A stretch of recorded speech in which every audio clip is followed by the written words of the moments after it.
One. All right, welcome to Mediocre Rumble Brothers. I'm Jordan, your host, and the team Corey, Edwin, and Udon. Today we'll be discussing on party games. But before we do, let's go around and discuss what we did for the week. Corey, how about yourself? That was so fast. Okay.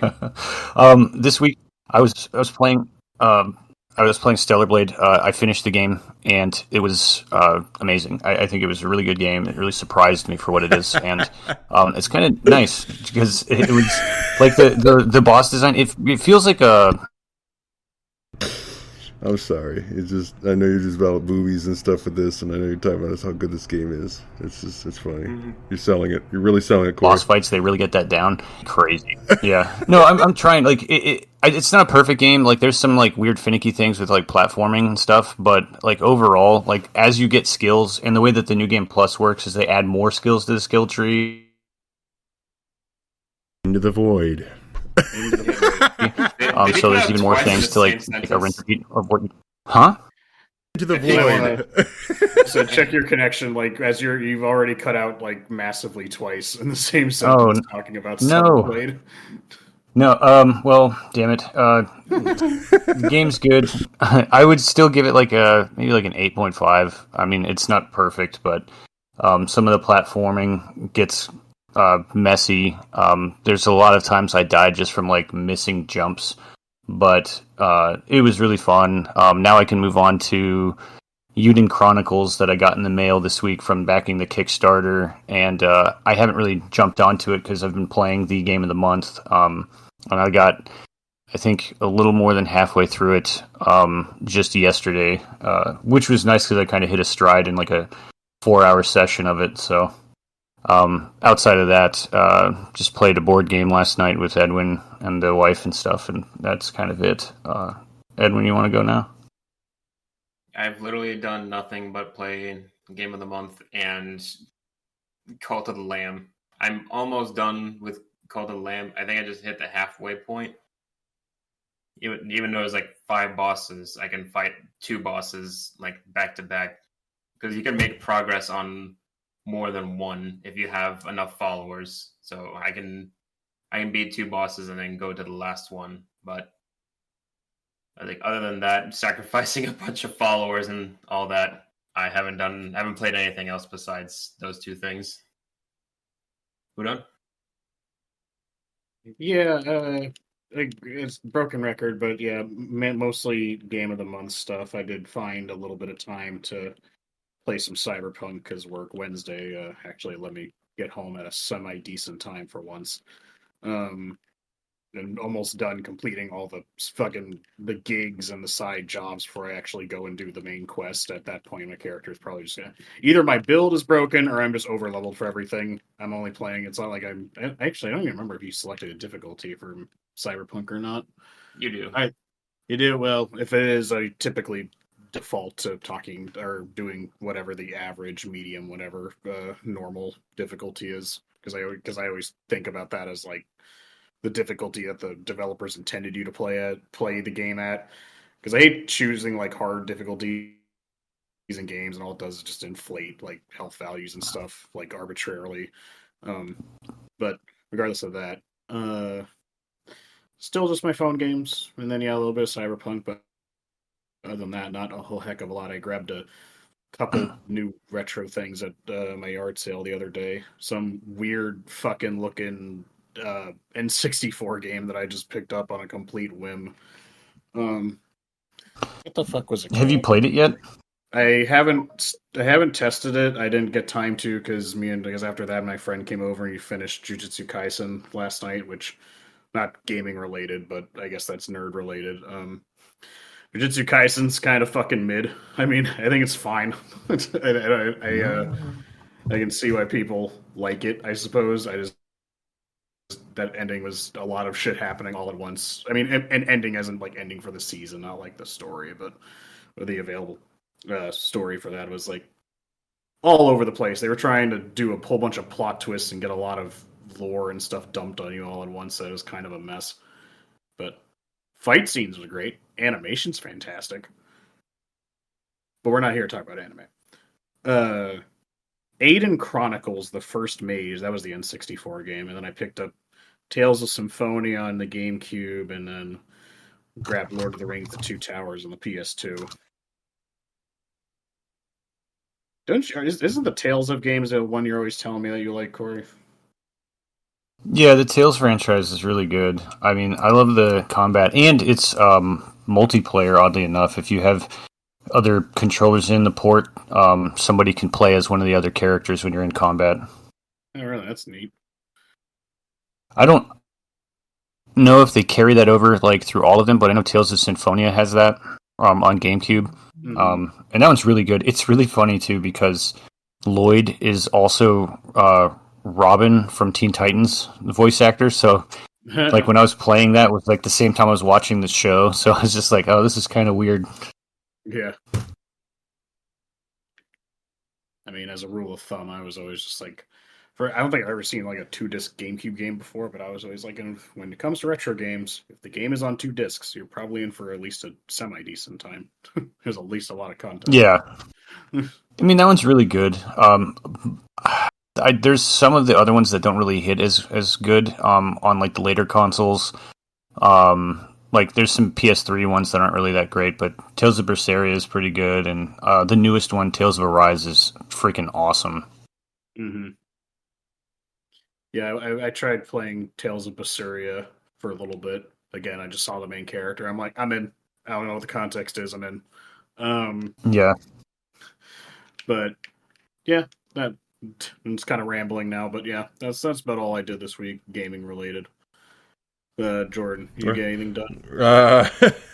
Yeah, I picked up, started playing Luigi's Mansion. I thought that was kind of funny.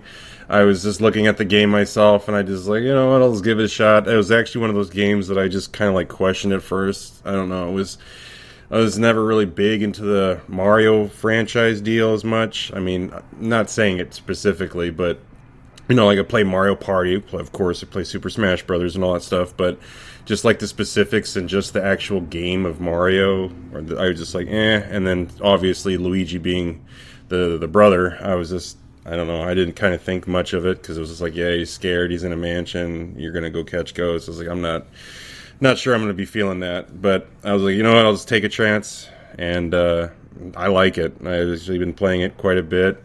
Sucked up a baby ghost. Yeah. Phrasing on that one. I was like, hell yeah. I was like, what the hell? But all right.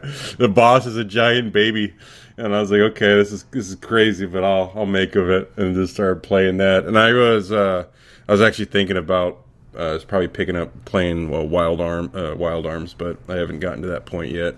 And I was same thing, not gaming related, but I actually started doing Jujutsu Kaisen. Same for me is I do like the animation. The fight scenes are pretty crazy. I'm on episode 7, but I got a long ways to go. I guess it's not bad. I actually was thinking it's okay. Preferred Bleach more, but you know it's okay. I'm still waiting for the season after the 1,000-Year Blood War. Yeah, that was cool. Yeah. Are you talking about Kaisen or Bleach? Bleach. Oh, okay. Yeah, I don't know. I fell off of Bleach as well. I didn't really care. I watched Bleach's like first season, and I was like, okay, I'm kind of good. And then like I watched the whole arc with like them rescuing Rukia, and then like the second arc started, and I just lost all interest. And then the more I saw of it later down the line, then it just kind of developed what I call Goku syndrome, where like every fight is just waiting for Ichigo to show up and for him to win. I'm just like, I don't really care. So I'm not interested. Well, the one I really couldn't stand with that series was the vampire one or whatever the hell it was. Yeah, the bounce. Ew, that was so bad. God, that was. They're not even in the manga. It was just like something they wanted to add because they thought it would be cool. But I just hate that arc so much. Yeah, that was where I fell off, was the whole vampire thing. Yeah, it's like, I'm not into this. You know, if you're going to speak on anime, I just watched the first 2 episodes of the newest season of My Hero, and pretty good. Pretty solid S tier. I did not know those episodes came out. Yeah, they're on. Yeah, they're on Hulu. The second episode is marked new right now, so I think it just came out this weekend. I've actually jumped on that myself, and I think that's pretty damn cool anime myself. I actually liked it quite a bit, so that's pretty dope. Yeah, I love My Hero. I just haven't started watching those new episodes yet. I need to go watch the new episodes of Konosuba first. I'm behind on a lot of stuff. Yeah. Konosuba was hilarious. I was like, I fucking love Konosuba. I'm just waiting for those episodes to drop, and then I'm just watching Horimiya again. Well, Courtesy of Hanji. yeah. Well, no, that being said, that's basically all I had done this week. So let's go ahead and jump into polls. So our polls was, what is your favorite party game? You had the choice of Mario Party, Human Falls Flat, Super Smash Brothers, Overcooked, Ragdoll Kung Fu, Gang Beasts, or Fusion Frenzy. Winner was Super Smash Brothers. What do y'all think of that? I mean, that's a good one. I mean, it's very popular, and it's super fun. Well, it's like it's also like it was hard because our definition of like what a party game is kept like expanding the more we were talking about it.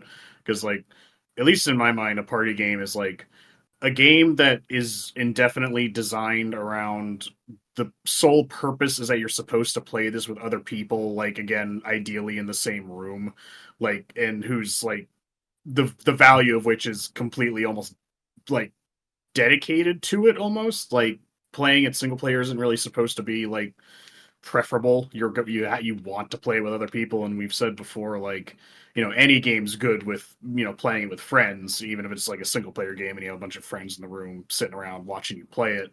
But party games in particular, like that's their lifeblood. That's the reason they exist is for that specifically, and I guess at least with Smash Brothers' original inception was that, right? It was just like you play four characters and they go around a screen, beat the shit out of each other. It wasn't. And then it kind of evolved past that, where people were taking it super seriously, and now it's like a esports fighting game essentially. Well, it's just like, it would be a lot better for multiplayer if the Nintendo Online actually worked. Yeah, they still haven't figured out how that works. They'll get there. Eventually. I remember when Smash Brothers, like the original, came out, and I was at a birthday party, and I met a kid named like Into the void. And bro, who is your? Wow. I've never seen anything like it. Corey. No, damn it! Every time you launch into a fucking thing, you just cut out for like a solid 30 seconds. Somebody hit him with a fucking home run bat. Bing! No. It's do the whole thing all over again. Says it's fine. But...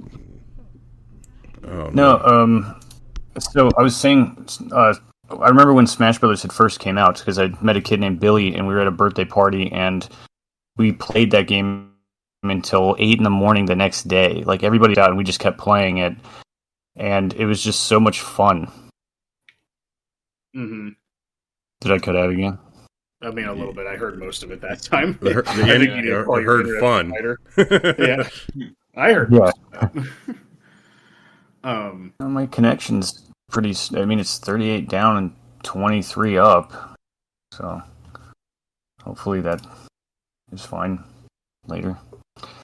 Anyways, it was like the first time that I was ever introduced to Super Smash Bros. I think it was my cousin. Like she had it, and then it was like along with like her GameCube and stuff. She just gave it to me and Angie, and then we just. It was more of a unique game that we had. So, but we didn't totally understand like the whole point of it. I just liked doing the story mode because I like the platforming in it and all that. And just the fighting was really cool. It was like Super Smash Bros. Melee, and then Super Smash Bros. Brawl was like obviously it was like a very much a favorite to me because the story mode was super cool, and I really liked the idea of the Smash Ball and like all the final smashes.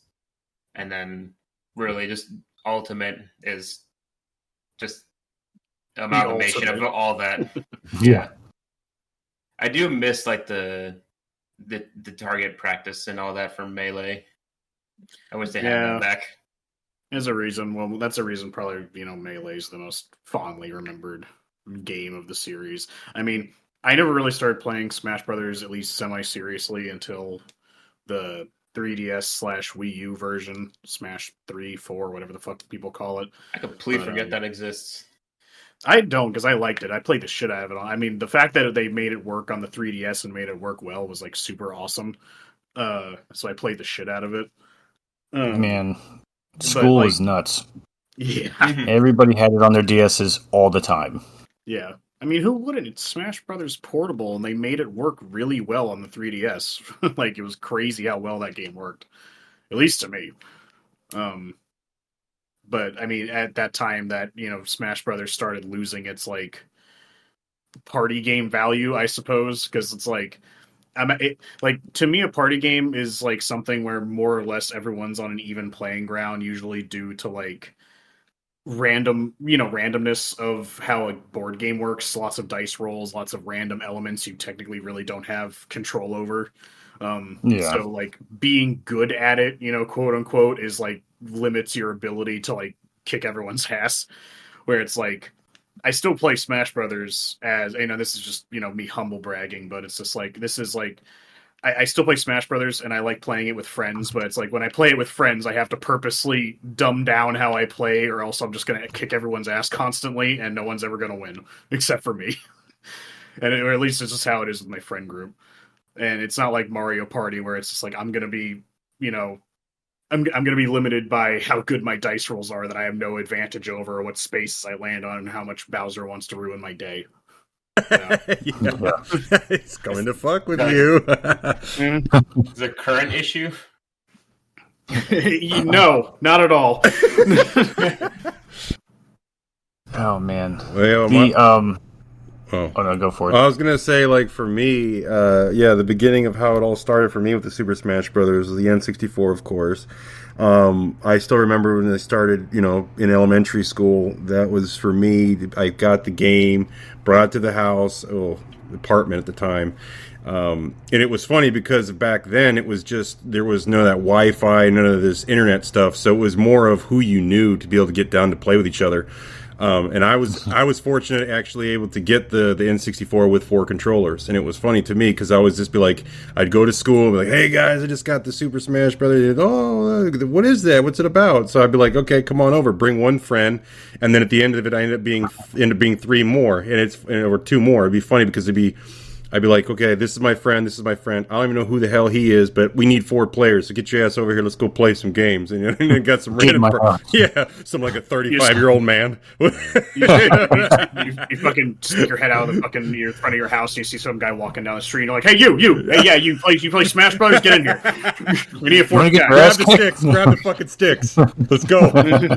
They started playing, and it was something that we just couldn't stop. It was very just. It was just, you couldn't stop playing it. And I remember watching Corey play it, and then I got the game myself. This was obviously just trying to get myself the GoldenEye and this game alone, but this one specifically, we played this for hours upon hours. And of course, this was back in the time when no one had work, so it was just like you just played all damn night and day, and you just be like, holy shit, school night again. I got to get my ass back to school, and then you just start all over. But man, that was just a really cool intro. How it would just start, the hands would start putting those plush dolls on the table, and he starts counting down with his fingers, and then they start coming to life, and then you start just fucking having that crazy intro, and you start beating ass. But that was a fucking fun ass game, still fun to this day. Yeah, it's definitely. I mean, and just kill your neighbors. It's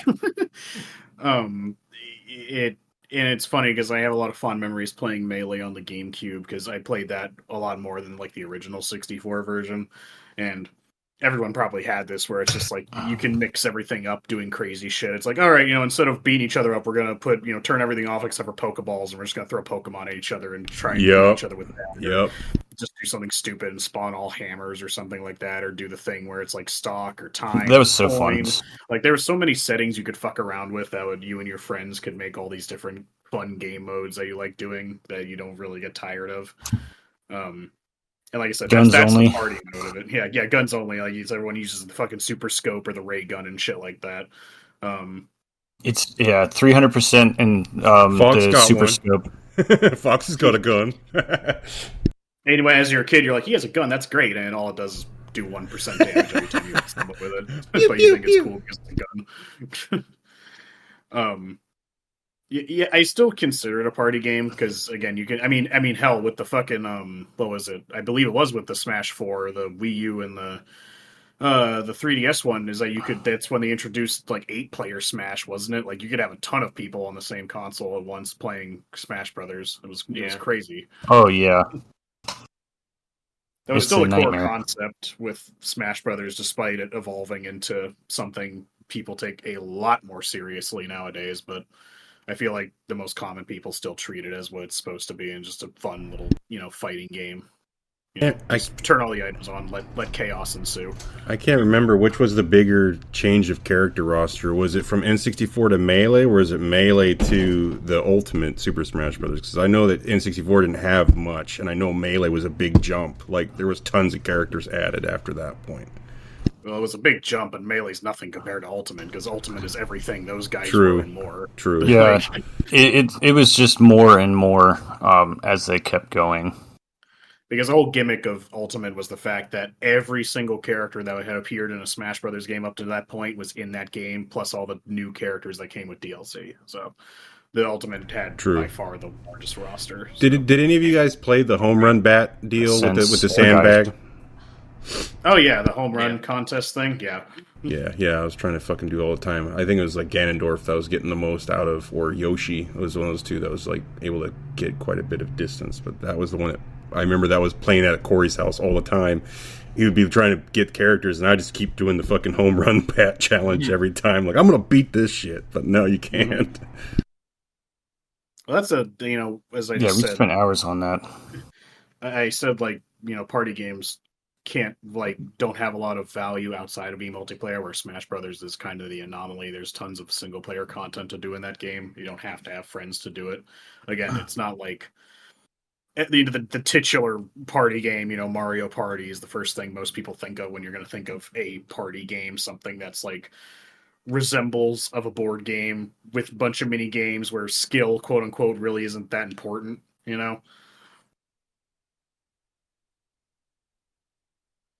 But and then you could even go further than that with you had that. You could also just talk straight up how people put board games and party games, fucking Monopoly and Uno and shit, just port them over to a video game, and that's technically a party game.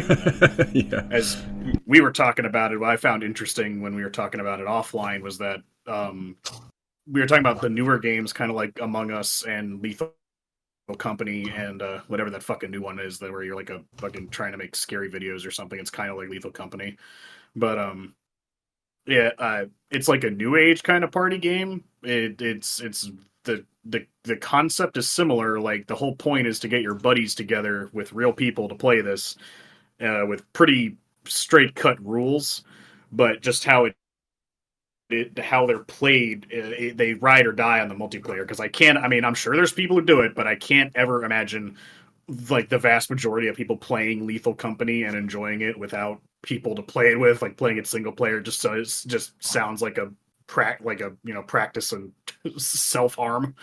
Phasmophobia. Yeah, Phasmophobia also falls in that category. Yeah, like I said, I'm sure there's people who play it single player. I don't know why you do it, but you do you. Boo boo. Boo boo. But I don't know. I have a lot of fun memories playing with like Mario Party and stuff. I've had the opportunity to play 4-player Mario Party and shit like that, and that's always like, I don't know, to me, some of the better couch co-op experiences I've had outside of like a few, first-person shooter, like Halo or Gears of War or something. But that's just like a co-op scale. It's when you have a ton of people in the same room. I've been morbidly curious about that Demon Slayer party game that recently came out, because I was just so baffled that of all IPs, Demon Slayer was the one that they chose to fucking make a party game out of. I was like, okay. I'm surprised that like Shonen Jump doesn't have like its own singular party game. It would work, but to me, it's like Demon Slayer is like a serious anime. Like to me, honestly, when Demon Slayer is trying to be funny, they kind of fail at it. Like when I laugh at Demon Slayer, it's usually like some offhanded, dry comment. But it's just like I could imagine like them taking Konosuba and making a party game out of it. That makes sense to me. That would be fucking awesome. Yeah, it would be fucking exactly. It's like you're right there with me. It's like just do Mario Party, but make it Konosuba. It's like that would fit so well. But Demon Slayer, it's like okay, that's odd choice, but all right. So it's like, hey, this is a Mario Party game. I was like, oh, what is it? Oh, just the most important thing you can do in the anime, the Hashira training. I was like, this is Hashira training, Mario Party. Yeah. I guess for me, I mean, it's like when you're playing these party games, I mean, that's just for me only, I guess my opinion is I always preferred it that you had the interactions right then and there, 4 players or whatever, right in front of the console playing your games, rather than it being now it's all online stuff. It's just, it doesn't hit the same as it would if you were actually there in the same room experiencing it together. What do you guys think of that? I would fair. definitely agree with that. Because, I mean, even though, like, you can always have fun with people, playing stuff like Lethal Company and things like that, it doesn't ever beat my memories of, like, playing in the same room, playing 8-player Smash or Mario Party or Castle Crashers and stuff like that. Like, that shit was... that it's always more fun that way when you're right there in the room with the people, And I think that goes down to just, like, basic human communication, like... You get more out of seeing people's reactions when they laugh, you laugh, and shit like that, Not to mention that when you're together, you might be heavily, heavily inebriated, which probably increases the amount of fun you're having. Hell yeah. Not saying you can't drink over Discord, it's just much more fun when you see everyone shit-faced. In fact, I remember when I was over at Corey's house, and it was me, him, and Cole, and we were doing drunk Mario Kart, and y'all two fucking died. y'all were passed the fuck out on the couch after losing a few rounds in Mario Kart 8, and I followed after, but goddamn, that was fun. Yeah, drinking drunk cart or whatever is crazy. Yeah. That it was really it goes fast. It goes fast, and it goes real slow, then it stops going altogether. Yeah, I mean, even doing like Mario Party ones, where it's like rolling the dice, but if you roll a 1, you take a shot or something. Right. Yeah, and again, it's like that's the kind of thing that increases that fun factor being in person. Again, nothing technically stopping you from doing that online at all, but you just don't get that same feeling, Yeah, I mean the shit talking, everybody's in the same room. Like it's just you don't find that in games like today. Like more like everything's more like multiplayer, like online stuff, and like like you're saying, it's still manageable, but like when you're all chilling in the same room, it's pretty crazy. Yeah, no controllers getting thrown at you. You can't do that virtually. Yeah. Just punch someone over the phone. You can't break my shit, and I can't break shit in your house. I can only break shit in my house. I want to be at your house and break your shit, but I don't want to break my own shit. It's expensive when I do it. Yeah. I don't know. It's just like, again, I view party games more as like the ones that it's like just pure, like everyone's on the same level, and while I not necessarily don't view Smash Brothers that way, it's just something that's much easier because it's like I can't whoop everyone's ass in Mario Party because it's really not up to me whether or not I do well. Yeah, you're not a hard level NPC. You don't have loaded dice. Well, and then I also thought about one that we never even thought about was all those Jackbox Party Pack games. Like those things are really fun. Yes. Yeah, those are really fun. Those are hilarious. And that was the thing. I was actually trying to do that last night with Corey. It just didn't work. It didn't work. My legit copy. We were going to play that, but then we ended up doing Seen It. We did Seen It and found out how much we don't know much about film. But then again, it would switch to we don't know much about shitty movies. We're good with movies if they're good and not shit. There was plenty of the movie questions where I was like, what the hell is this? And I was like, I got full clips of like a movie I've never seen from like 1982. And the character model is scary, but like it was fun. Me and him sitting here. I think Edwin was reading the rules or something to the board game while we were playing it. Yeah. It's like I will not be able to understand anything that's happening on your screen while you guys were playing that. And yeah, it's like that's the thing, right? Is like that turned out to be a piece of shit. But and granted, you weren't in the same room, but it's just like you're sitting there trying to play a game, and it's like you're both sitting there going, "The fuck is this stupid nonsense?" And you just start laughing about it. Yeah. Seen it. I totally forgot about those. Like, there's like this weird, like library of trivia games on like PS2 and like 360, I believe. Well, fuck. I mean, you can go back to the fucking. You can go get Jeopardy for the SNES if you wanted to. Yeah, I think that's what we mentioned yesterday. Was like, I was like, are there any trivia games on Super Nintendo? And it's like, well, I guess Jeopardy is the one Jeopardy, which I've been I'm mentioned. pretty sure there's a Family Feud game on SNES. It's terrible, but Yeah, I know Wii was notorious for having those kind of games on them. Are you smarter than like a fifth grader and some other dumb shit like that? Jeff Foxworthy on the front cover. Are you smarter than a fifth grader? Do you want to? Was it Deal or No If you Deal? bought this game, probably not. Yeah, got him. We have already proven this to be objectively false. He's like, I was struggling on that one. Yeah. Well, playing the board games are fun, huh? Have you ever seen Smarter Than a Fifth Grader? Those fucking trivia questions. Oh That's there's no way, no fucking way.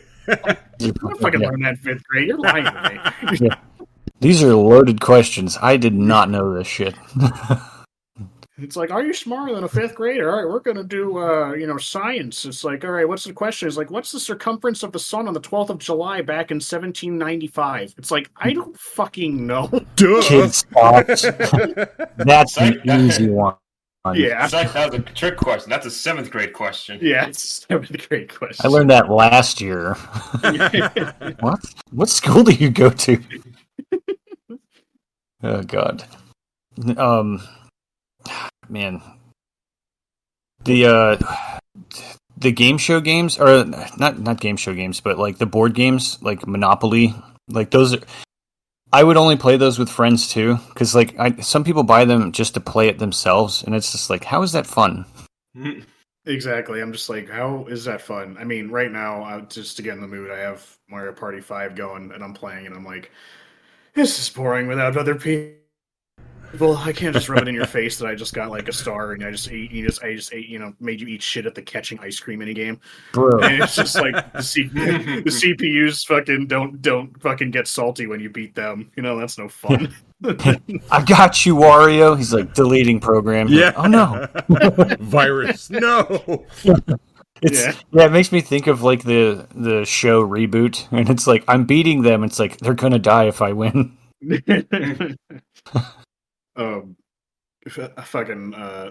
Party games is a hard thing to break down. It's hard to think about objectively, right? Because like when you bring it up, it's like it's about what you're feeling, about what your friends like. Even party games are very difficult to pin down. And in the same vein as like playing Monopoly on like I unironically kind of like playing board games on a video game board game with friends because the video game just keeps track of everything for you. So It's not like I don't have to bust out the bank and all the paper things and the board and just let the fucking Ubisoft do that for me. Yeah, it's my turn to press X. Yeah. Yeah. I remember me and my friends, I got them to all buy Uno on the Xbox, and that was a fucking mistake. Because Uno, apparently, if everyone doesn't know, is they have a couple extra rules that I was not aware that they had. So like there's a rule that where if you play a 7, you can choose someone's hand to switch with. So basically it's like I can look at Edwin and be like, I switch my hand with it's like I put down a 7 and then I have to pick someone and then I get to switch my hand with you. And then there's another rule where if you play 0, everyone rotates their hand clockwise. Like everyone swaps hand clockwise. And sounds interesting at first until it makes the game last 5 hours. Yeah, I'd imagine that would suck. You're like, I'm almost out of cards. Then somebody plays a 0, and now You got 40. It's in your not hand. only that, because what happens is that you'll have like 1 or 2 cards left, and it's like, I play a 7, I want your hand, and you take it, and the first thing you're gonna do, it's like, he has a blue 7 and a green 4. Don't play blue or green. Don't play blue or green. Yeah. So everyone avoids playing the color, and you just have to pray to God that everything falls into place and no one knows your hand and no one switches hands with you. And me and my friends, we would play Uno on the Xbox, over Xbox Live in party chat, and we are like dying on the inside because we're like, okay, we're almost done. And someone plays a 7, and because we're all so petty, the person who lost their hand is going to be like, don't play red. And it's just like, well, I don't want him to win, so I'm not going to play red. I want to win, but I also want to eat. I haven't used the bathroom in like 8 hours. That is the funny part. It's like you're all into it to get first place, but then in the end, you notice one guy's ready to win. All 3 of them will just gang up on him. Be like, "Fuck this guy! He's not winning." We end up joining forces. Yeah. All my friends played Catan online, and I'm just like, oh my god, dude, you guys are spending hours online just playing that shit. And it's the same thing where it's like, who's got the most victory points? Everyone gang up on them. then as soon as you're the one winning, the truce is over. Now you're the enemy. Yeah, stop all trades. Yeah. Damn it. I also think those ones like bring out almost the worst in people, or those party games, because obviously it's like it's competitive, so you guys are out there to have a good time. But all I can remember is mine is just those crazy moments is usually out of the party games where somebody just fucking loses their shit and breaks something or just screams or yells. You're like, dude, chill the fuck out. It's like, wow. That's just where you see that happen. Mario Party has fucked up a lot of my controllers because of the winding of the weird, like, Shy Guy toy. Oh yeah, for the N64. That one specifically. And the most efficient way is to put your palm on that fucking control stick and rotate grind it into like dust. That's what happened with my controls when I was playing Sonic Riders. It was like I could see the it thinning out on the bottom. And I was like, oh, this is gonna break at some point if I keep doing this. Yeah, like all of my joysticks on like my older original controllers are just kind of like leaning. Because it's a hex pattern for the joystick, but they want me to rotate it in a 360-degree circle, and I'm just fucking grinding that thing into the damn thing. Just be like, oh man, I can get 80 yards. Let's go. I actually heard. I think some people did those mini games like so much playing that game that they ground down there. Yeah, they got like blisters and shit. I think Nintendo actually had like a lawsuit about it. Yeah, I've gotten that from playing like Street Fighter and stuff, from like the thumb from doing like the swooping of like the Hadouken. Because it's like, yeah, no, I'm not spamming it. Looks at hands. Yeah. No, Mario Party does make people yell a lot, though. There'd be a lot of like, you son of a bitch, especially when it comes to like star stealing. Once they added that. Oh yeah, that's super fun. Oh my god. Well, when I was over at your house, Corey, I think I was like, I don't know, 12. And then it was your friend, it was you, JR, and his friend that was over there. Didn't even know who I was, and then I started playing Mario Party with him, and like 10 minutes in, he's just fucking yelling at me. He's like, what the fuck are you doing, man? What the fuck? I'm like, I don't even know who you are. I'm like, why are you yelling at me? And it's like, dude, I've just started playing. It's like, fucking stop sucking. I'm like, what is wrong with you? Yeah, because you get, when you roll like the red spaces or whatever, and it does the 2v2. Yeah, you get pissed off. I was like, whoa, bro. It's like, I don't even know who you are, man. It's like, Jesus Christ. I want to say that might have been Eric. That was so, like, oh man, that game, yeah, that was so funny. Just constantly like, dude, you lost us the fucking star.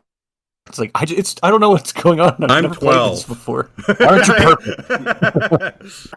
I'm 12 and I don't know what's going on. I'm perfect at this game.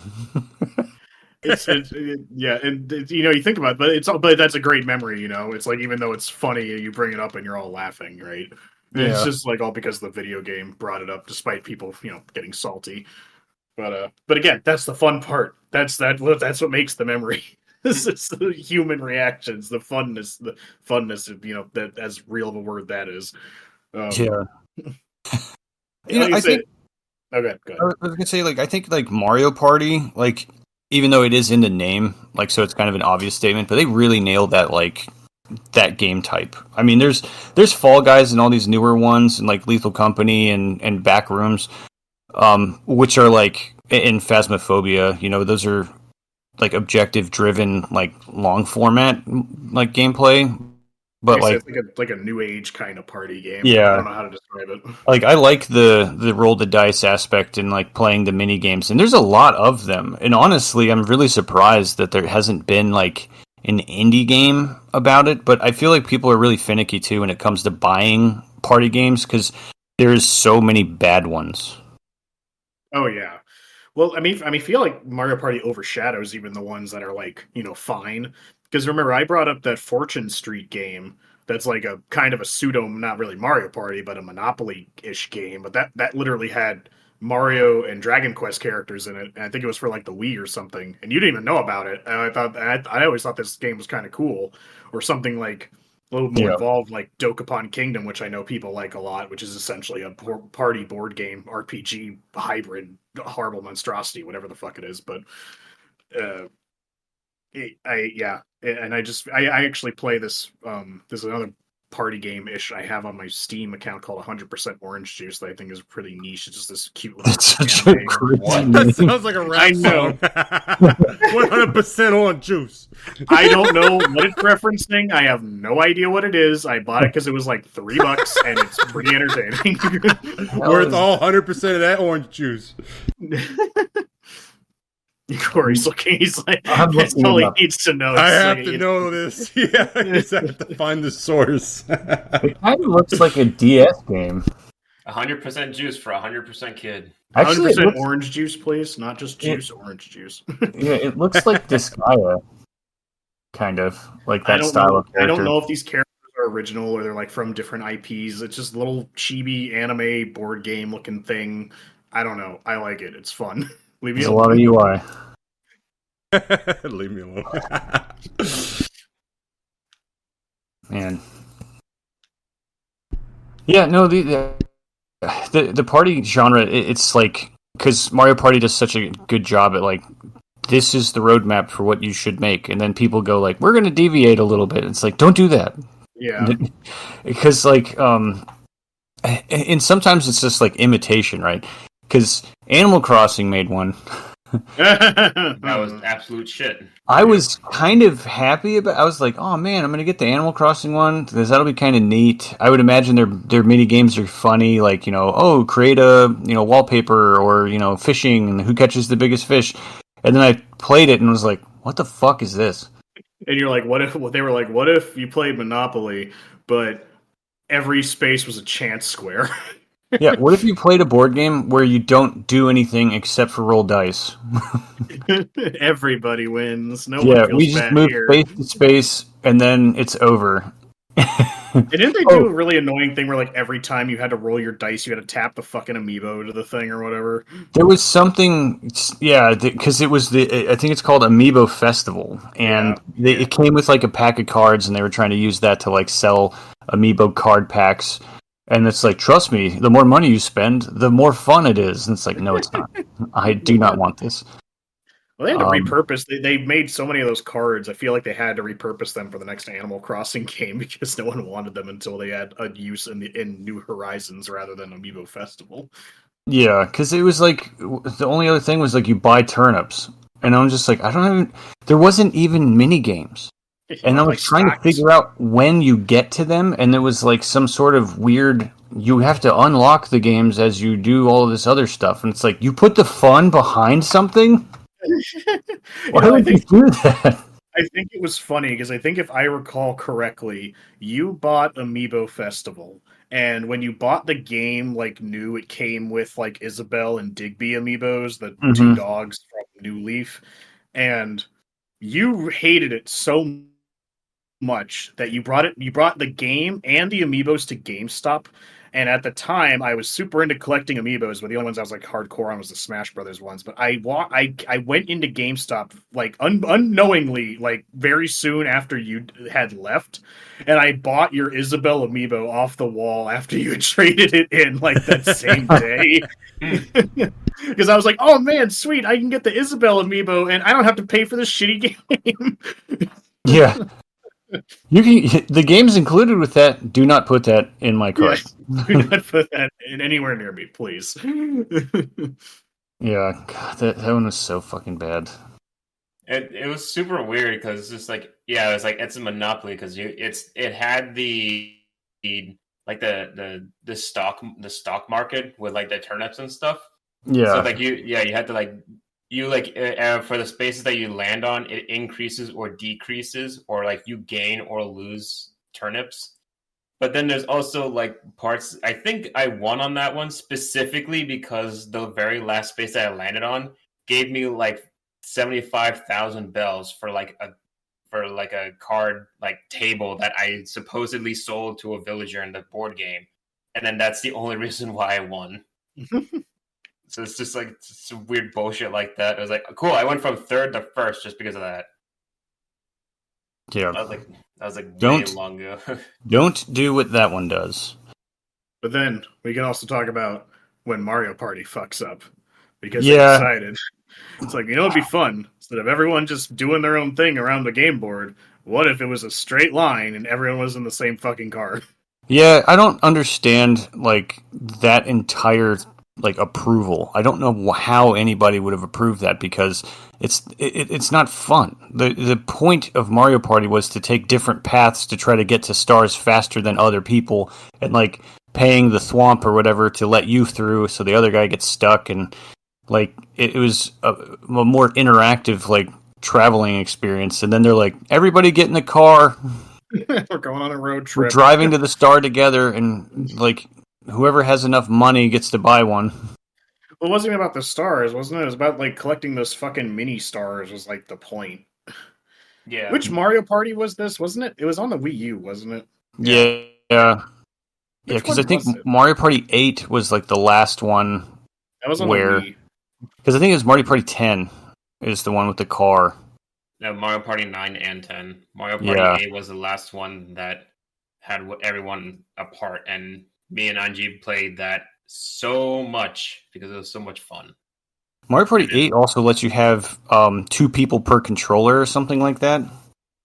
So you can do a very large game. No, because it's like the mini games, you need like individual controllers. You can't share the controller. I think that was one that you maybe brought. It was that was either 6 or 7. Yeah, it was like very old graphics, so it probably was 4 or 6. You like it works with like the C stick of the GameCube controller is the analog for the other person, so it's like one person's holding the controller with their left hand, the other person's holding with their right, and you got 8 people playing Mario Party. Because me and Jordan played that one together. Because I remember there was like the Dragon Mountain or something like that. And here we go. Here we fucking go. Here we fucking go. We get up to the Dragon's mountain, and he like opens his mouth, and you have to go in there. And Jordan was voicing the dragon and was like, come in my mouth." We just all lost it. It's like, what? That's what he wants, right? I was so fucking upset that I just didn't even think about it. I was like, so come funny. In my mouth. And it was funny, yeah, because you shoot yourself up the mountain with like cannons or something like that. Because the whole point is once you get to the top, you have to have enough to either buy a star or not. And he like hits a gong and it changes the price for whoever's coming up behind. And it sets you back to the beginning because it's not a looping track. It's like a race up a mountain. Yeah, that was like the Switch one, right? That was the newest Mario Party, right? No, this one was on GameCube. Really? It might be Mario Party 6 because I think it also had a. The Switch did have the new Mario Party that had like classic maps and stuff. Oh, okay, that's why I remember it. But the other one, the one on the Wii U, that one had like 4 maps or something, and they were just like they were so bad. But that one was cool, and then there was another one, and I don't know if it was Mario Party 4 or 5, but it used a microphone. God damn it! That one was pretty fun. Oh, because that one was fun too. Like, because somebody's controlling like a giant robot by telling it like lasers, lasers, lasers, or whatever, and everybody else has to like keep saying lasers. Yeah, and then we were playing the trivia game, and it was like a picture of. It was a picture of Thwomp, I think. And we were like, I don't know. We were like, what's his name? is you have to name him and say it into the microphone, which this technology is probably spot on perfect. And so we're just like yelling, like, I don't know what his fucking name is. He's the slam guy that he just, and then we all were just yelling at the mic like that was going to make it better. But that one was really fun. Like I don't know, like I think that was probably my favorite Mario Party. Was the one that had that because like we did have 8 people playing it regularly because it was like hilarious just for people to like, dude, stop pulling the controller because you're doing the like tandem walk and all that other shit, and like that one is really good. And then when we got that one with them all getting in the same car, it's like what the hell is this? Like, no one is playing this game independently. It's just, it's your turn to roll the dice. It's like, does it matter? We're all yeah. Because I remember when I played it when I was over at your house, we were all, you, me, Travis, and Cole were all playing it, and we were just like, yay. Yeah, that sucks. I mean, like, buying a game and, like, having that immediate feeling, like, an hour into playing it is just such a defeat. It's almost as bad as ordering food at a restaurant and not liking the food that you got. You're just like, oh, I'm not hungry anymore, and that wasn't good, and I have to pay for this.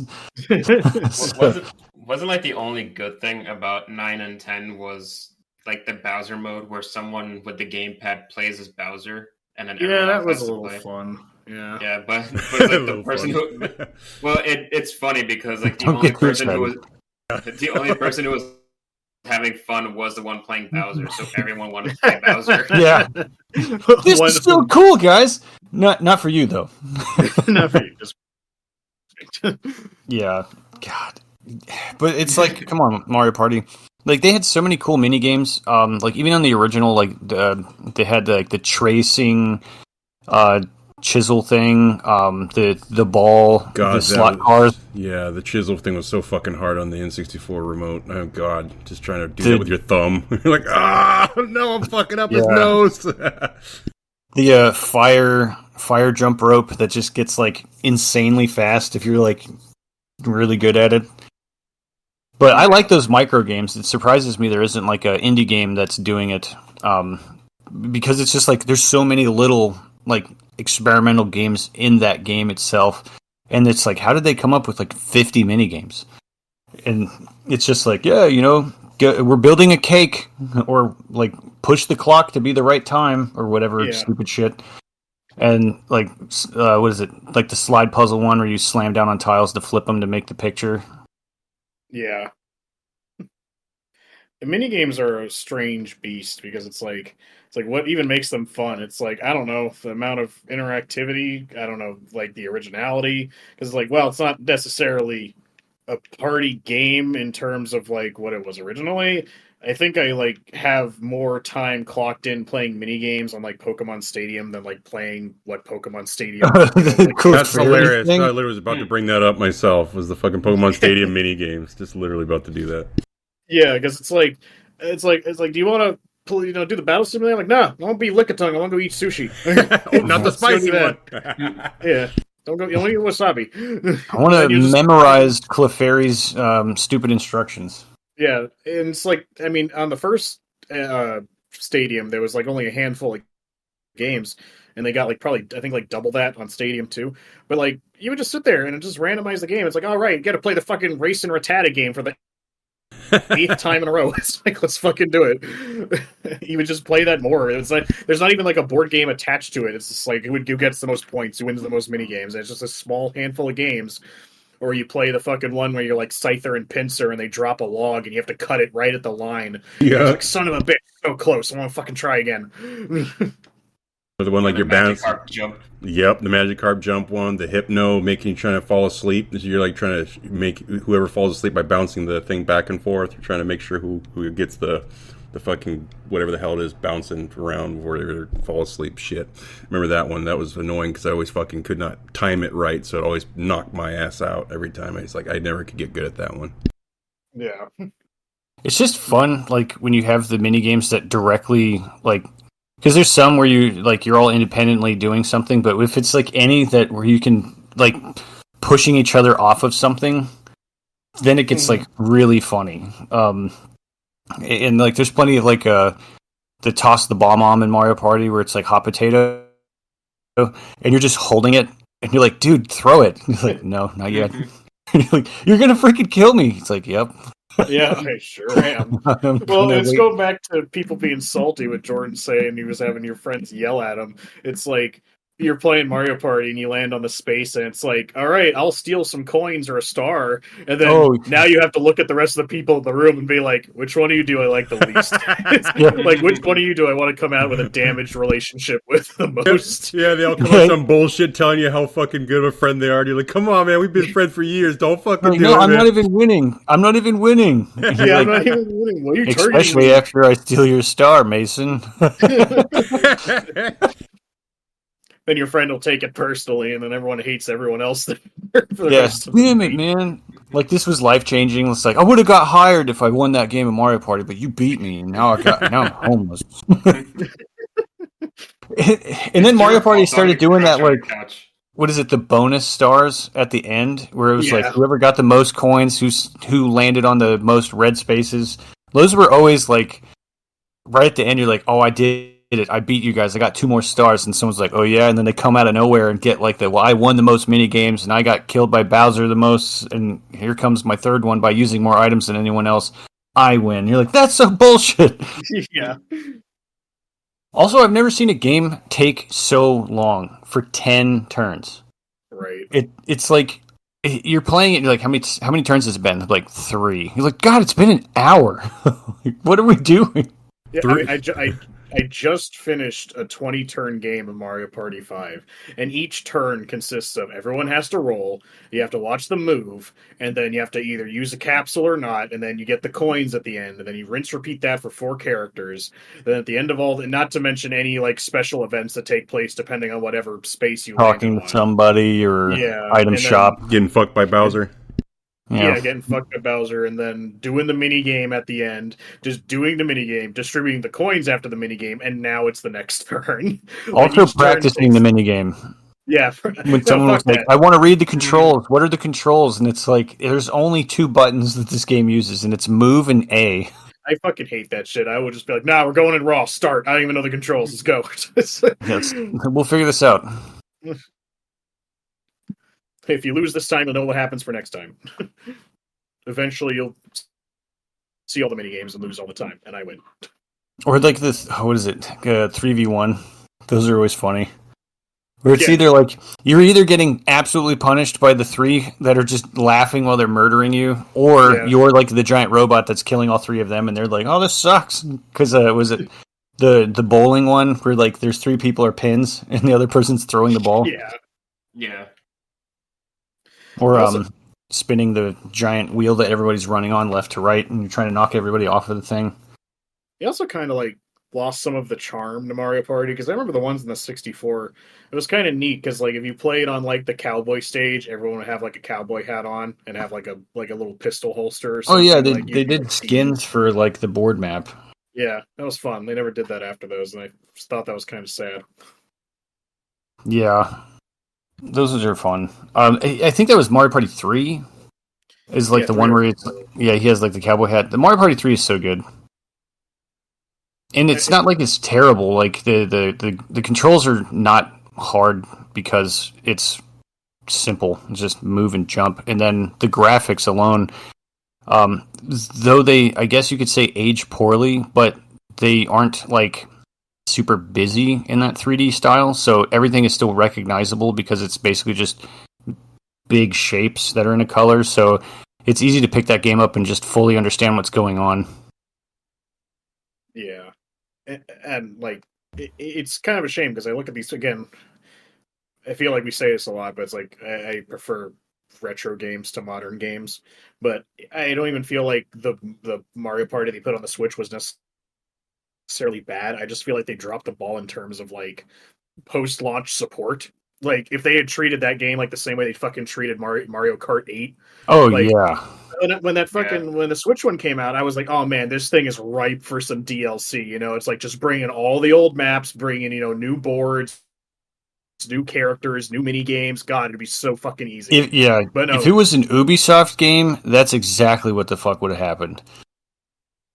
Well, Ubisoft owns Uno, and Monopoly for the game consoles, so they don't have to worry about that. Yeah, but Nintendo, they don't really fully understand DLC stuff yet. But I was expecting that Mario Party to be like, hey, we have next summer we're gonna have this pack, in this pack, and it's like, oh, cool, you're just gonna build off of this. I like the Mario Kart stuff that they have. I've bought all those. Well, yeah, it's literally just like, do what you did for Mario Kart 8, but just do it for fucking, Mario Party. Or, do what you did for Smash Brothers, do it for Mario Party. Just give it some post-launch support. You are clearly capable of doing it. You just chose not to, because I guess maybe the sales numbers weren't where they were at to justify it. I don't know, but it was just like, it seemed like such an easy thing to do that they just didn't do. Yeah, literally Mario Party Ultimate. Exactly. Yeah, all the old boards, all the old mini games. It would be fun too if it was just like, there's this Mario, and then there's like the 64 version of Mario. Yeah, that'd be kind of funny. It's like, oh, I'm going to play as the 64 Peach or whatever, or 64 Yoshi, and then like somebody else is just Donkey Kong from like Tropical Freeze or something like that. Like, it'd be cool, and it's totally doable. But I don't know. Like, I feel like Mario Party, it's weird, but I feel like it doesn't get like the love that other Nintendo spin-offs get. Like, Mario Tennis will get like some A-list like dev work done to it, but then Mario Party, they're like, yeah, it's fun enough, I guess. Well, that's funny too. At least the newer ones. Well, they gave that newer Mario Tennis game like post-launch support, and I feel like that didn't do as well, and also was just not nearly as fun of a game as the Switch Mario Party. Maybe it's just me, but it's just, I don't know. It feels like sometimes their priorities are in weird places. Yeah. Well, it's just like the new Mario Party is just like kind of, it's like it's hardly even fun because like I get what they were doing because like in the old Mario parties you can get very far ahead, but then there's like the mini games where it's like, oh, switch all stars you own with someone else. It's like that's like the balancing part for all that. But in the new one, it's just like you're never ahead. It was like everything can change within one turn, and it's like the stupid items that they added in. It was like, oh, the golden pipe, just 10 golden coins. Pipe. Yep, golden pipe. Yeah, God, was like, I hate that item. Why would you buy anything else? Like, oh, you can move more space if you buy a mushroom. I was like, yeah, but I can go straight to the star with a golden pipe. And it's usually always available in the same spot. Yeah. Like, what if I just had an item that makes it so that I don't have to interact with the map in any way, even though the maps are all like flavored to be a specific experience? Right. And it goes back to like being good, quote unquote, good at the game, right? It's like, well, I'm just going to keep running in this circle so I can keep buying golden pipes and just fucking snatch stars every time they appear because I want to win, instead of just being at the mercy of the random star spawn and where the fuck I am at the map and how well I roll. Yeah. It's just like the old Mario parties were better, but then it's like I think like ever since like Mario Party has started like going like pretty dull. There's like other games like that, like they brought back WarioWare Touched and all that, and then like what we had in the polls like Gang Beasts and Jackbox Party Pack. Like I actually like those games. Those games are fun. I play like Human Fall Flat with my friends every time there's like a new map that comes out for the game, which it's still being supported, weirdly enough, but it is. It was very surprising. Like that game came out and like it was everywhere in like social media feeds. I was just like, oh damn, like their marketing team just really nailed it, and they immediately had like brand deals with like KFC and like other things, and like I gave it a go and I'm like, oh, it's kind of fun. It's like that Wipeout show except for like with 100 people, and it's kind of a like I think it was inspired by like the Battle Royale scene where it's like, oh, 100 people, but only one of you can win. You're talking about Fall Guys. Yeah, you're talking about Fall Guys. It's Fall Guys. Yeah, Human Fall. Okay, so yeah, Fall Guys was that one, but like, yeah, and I like that one. But Human Fall Flat, yeah, me and Jordan had played that a lot with Angie and Edwin. Yeah. Yeah, because I was what was it, Santa Claus, and then you were like I was the Wushu man. Wushu master. Yeah, the Wushu master. And that one was pretty fun. And God, I was trying to load the key into whatever that stupid thing was in the pot. It was like a boiling pot thing. I don't even know if we've ever actually beat any level outside of just that one Frankenstein level. Yeah, I don't know if we did. I think we did. We beat that one. And then, like all the other ones, it was just like way too hard. I think we had like some latency issue. Was like, which is why the game was harder for me and Corey, and then Jordan was just like, "Hey, this game works perfectly fine for me." Like, yeah, because you're the host. Yeah, it's really just like struggle bus the game. It's just like what if you were funny? Yeah, that's what makes it fun. It's like, all right, you're horrible fucking sandbag men with like floopy limbs and you're made of jello. Get this key in this hole. Like, it's really simple tasks, but you're just like, God, this is like torture. But it's funny because we're all being tortured together. God, what was it? I like the other part of that game too is like the level design in some ways. You can get around things without having to do the puzzle that they have sitting there. Yeah. If you just like time things right because of the ragdoll, so you're like, I'm just gonna like knock this over and jump when it hits me, and then it'll throw me across the gap instead of me having to try to do this.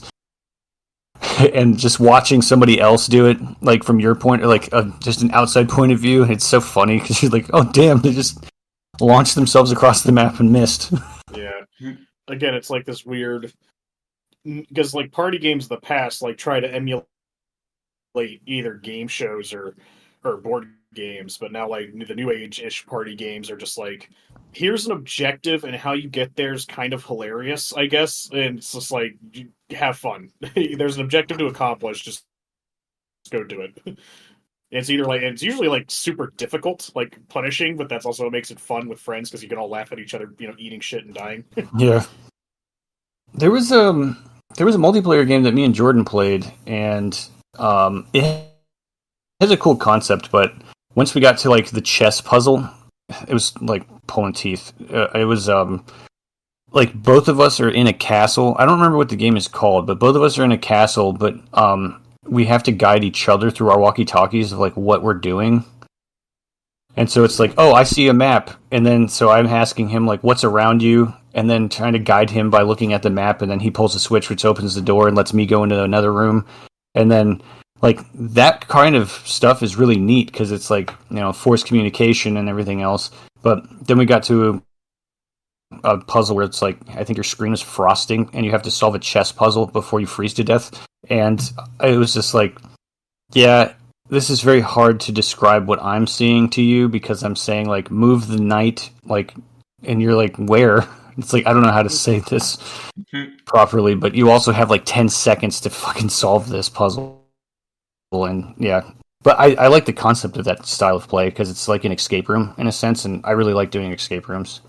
Well, it's also like again, new age party game, but I guess less party game, I guess more co-op game. And I do feel like those are like different in the sense it's like you and another person, and then opposed to like a group of people. But like I know of a lot of people like that, like what's it called, the Don't Stop Talking and Nobody Explodes or something like that, where someone's trying to defuse a bomb and the other person has like the instruction manual to the bomb, and you have to like tell them, it's all about communication of how to disarm the bomb with all these like ridiculous like puzzles and ciphers on the bomb and shit. Yeah, I was like, I've seen videos of that. It's like, that seems incredibly hard to actually try and do. Like, I don't know if I've seen anyone from the videos that I was watching, it's like, I don't think I've ever seen them like beat anything higher than like an easy mode, because just like it's really hard to describe, and it's like incredibly specific. And it's like, and not only is each like I think like each side of the briefcase can have up to like 6 puzzles, but like each one is like dependent on another one. So it's like, it's not only is each one a puzzle, but you have to do each one in a specific order. Yeah. There is a really funny one that I don't know if it's, I feel like it's not like a popular game, but it's really kind of hard to tell because I haven't really like looked into it now. But when we found it, it was I think free to play for one map, but then you can buy the game and you get like future, because it was early access, and it was called One Armed Chef. And we should all play that at some point because that game is hilarious. 'Cause you can only do one thing, and you're running a restaurant, and people have like I want a cheeseburger, and it shows you the ingredients. So it's like, well, I have to grab the patty, put it on the thing, cook it, take it off. I have to slice cheese, so I have to grab a knife, slice the cheese, assemble the burger on a plate, walk it out there without spilling it because it's all physics based. With one arm. Yeah, and there's rats coming into your restaurant, like eating all your food. God, so you have to grab them and throw them out of the building. And so it's like somebody's on rat duty, somebody's like walking around seeing what the orders are. You also have to wash the plates when people get up and leave. So you have to get a plate, go put it in the sink. And it's really fun because it has that. It's kind of like Overcooked style of gameplay, but like from a first person perspective, and everybody is like low poly. And I was literally about to bring up Overcooked because I was like, oh, speaking of chef games, just as a funny anecdote, because I was living with other people when I first played it, and me and my friends we got 4 people playing, and we're all playing it over Xbox Live, and we're yelling, screaming at each other, like, "Get the lettuce! Put the lettuce out! You dropped the lettuce! You're not supposed to put that there! Get into the window! Go! Go! Go! Go! Go!" And the people I was living with like came in, and they're like, usually we hear you, screaming and yelling about killing people, or he's low, or some shit like that. Now you're screaming about like lettuce and burger patties and shit. What the fuck is going on? Yeah, Gordon Ramsay. I'm just getting really into Kitchen Nightmares. Yeah. It's just the amount of it's just funny. I don't know. It's fucking raw. You dropped the fucking burger. It's like the one-arm chef thing is really funny because like the systems that they have when we were playing it in early access, like there's a lot of fun stuff about it because you get money obviously from paying customers that are satisfied, and you can run out of supplies, so you have to use the computer. So somebody has to order food, so you need to know what it is, and then a delivery truck driver will show up, and like you have to unload the truck and get it in the building so other people can cook. And then at the same time, the rats are still coming, and it's just there's it's like a huge balancing act. But with the updates they recently added, I haven't played them yet, but there's like stuff on a spaceship, and I think it's inspired from that one game where you repair the ship, and it's like all 4 of you or something like that. Mm-hmm. I can't remember what that one's called. I think it's like something oxygen or whatever. I don't think it's oxygen not included, because that doesn't sound like that. Yeah, no. I think I don't know if the same company, but I think they also did one like one-arm bank robber or some shit that just came out not too long ago too. I believe like you're you're trying to steal it from a bank and shit, but you guys only have one arm or some shit. Brought to you by One Arm Studios. Yeah, we're just really really good at the right hand. They just make it. It'd be funny if that was like their entire identity. It's like every game we ever make is just like insert thing here with one arm. I like the gimmick of it. I think it kind of comes from like games like QWOP when that came out. Yeah, it's like the weird mechanic of like mobility. So it's just like that's the gamification of just living. God, it's so hard.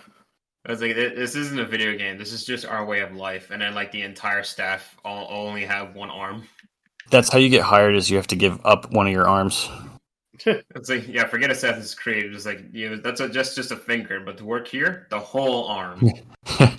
Actually, if you had both your arms, your development time would be twice as fast. What? Yeah, then, yeah that's when you learn the guy realistic. The guy who started the studio and programs everything only has one arm. One arm programming. Yeah, God. Yeah, no, that game is funny. I recommend people play One Arm Chef. It's just funny. Yeah. I don't know if there's like a VR mode to it, but I think there might be, which is even funnier. But when we were playing it, there was so many it was still kind of finicky on like a lot of physics stuff, and like Jordan's character got stuck on a painting. And, oh yeah, and it started like going apeshit, and yeah.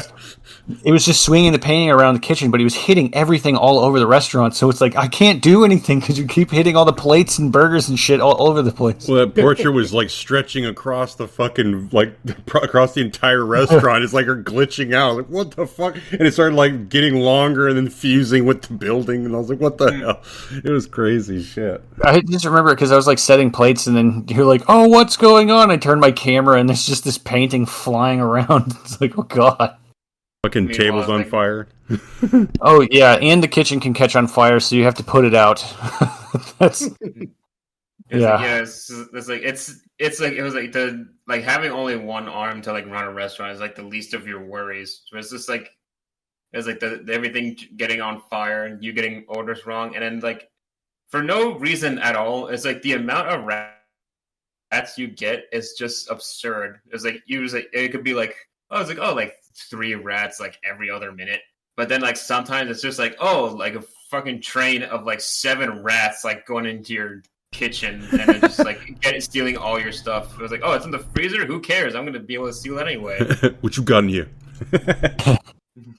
Yeah, because it's the thing is like because the DLC, now that it's like kind of finished, they added like a pizza joint. So there's the burger restaurant, there's the hot dog stand, which is a tiny restaurant, and all 4 of us in that kitchen is like that's too many people. You kept getting stuck behind the counter. Yeah, and then there's the pizza joint, and then there's a spaceship or whatever. That's the newer stuff. There's a pizza joint, and then we just go completely off the walls. Yeah. In that last game you talked about, Corey, before, it was called We Were Here. That was that last game you were talking about. We Were Here. With the walkie-talkies. Yeah, I've that one's never kind of heard fun. that one. I know what you're talking about now. I've seen people play that.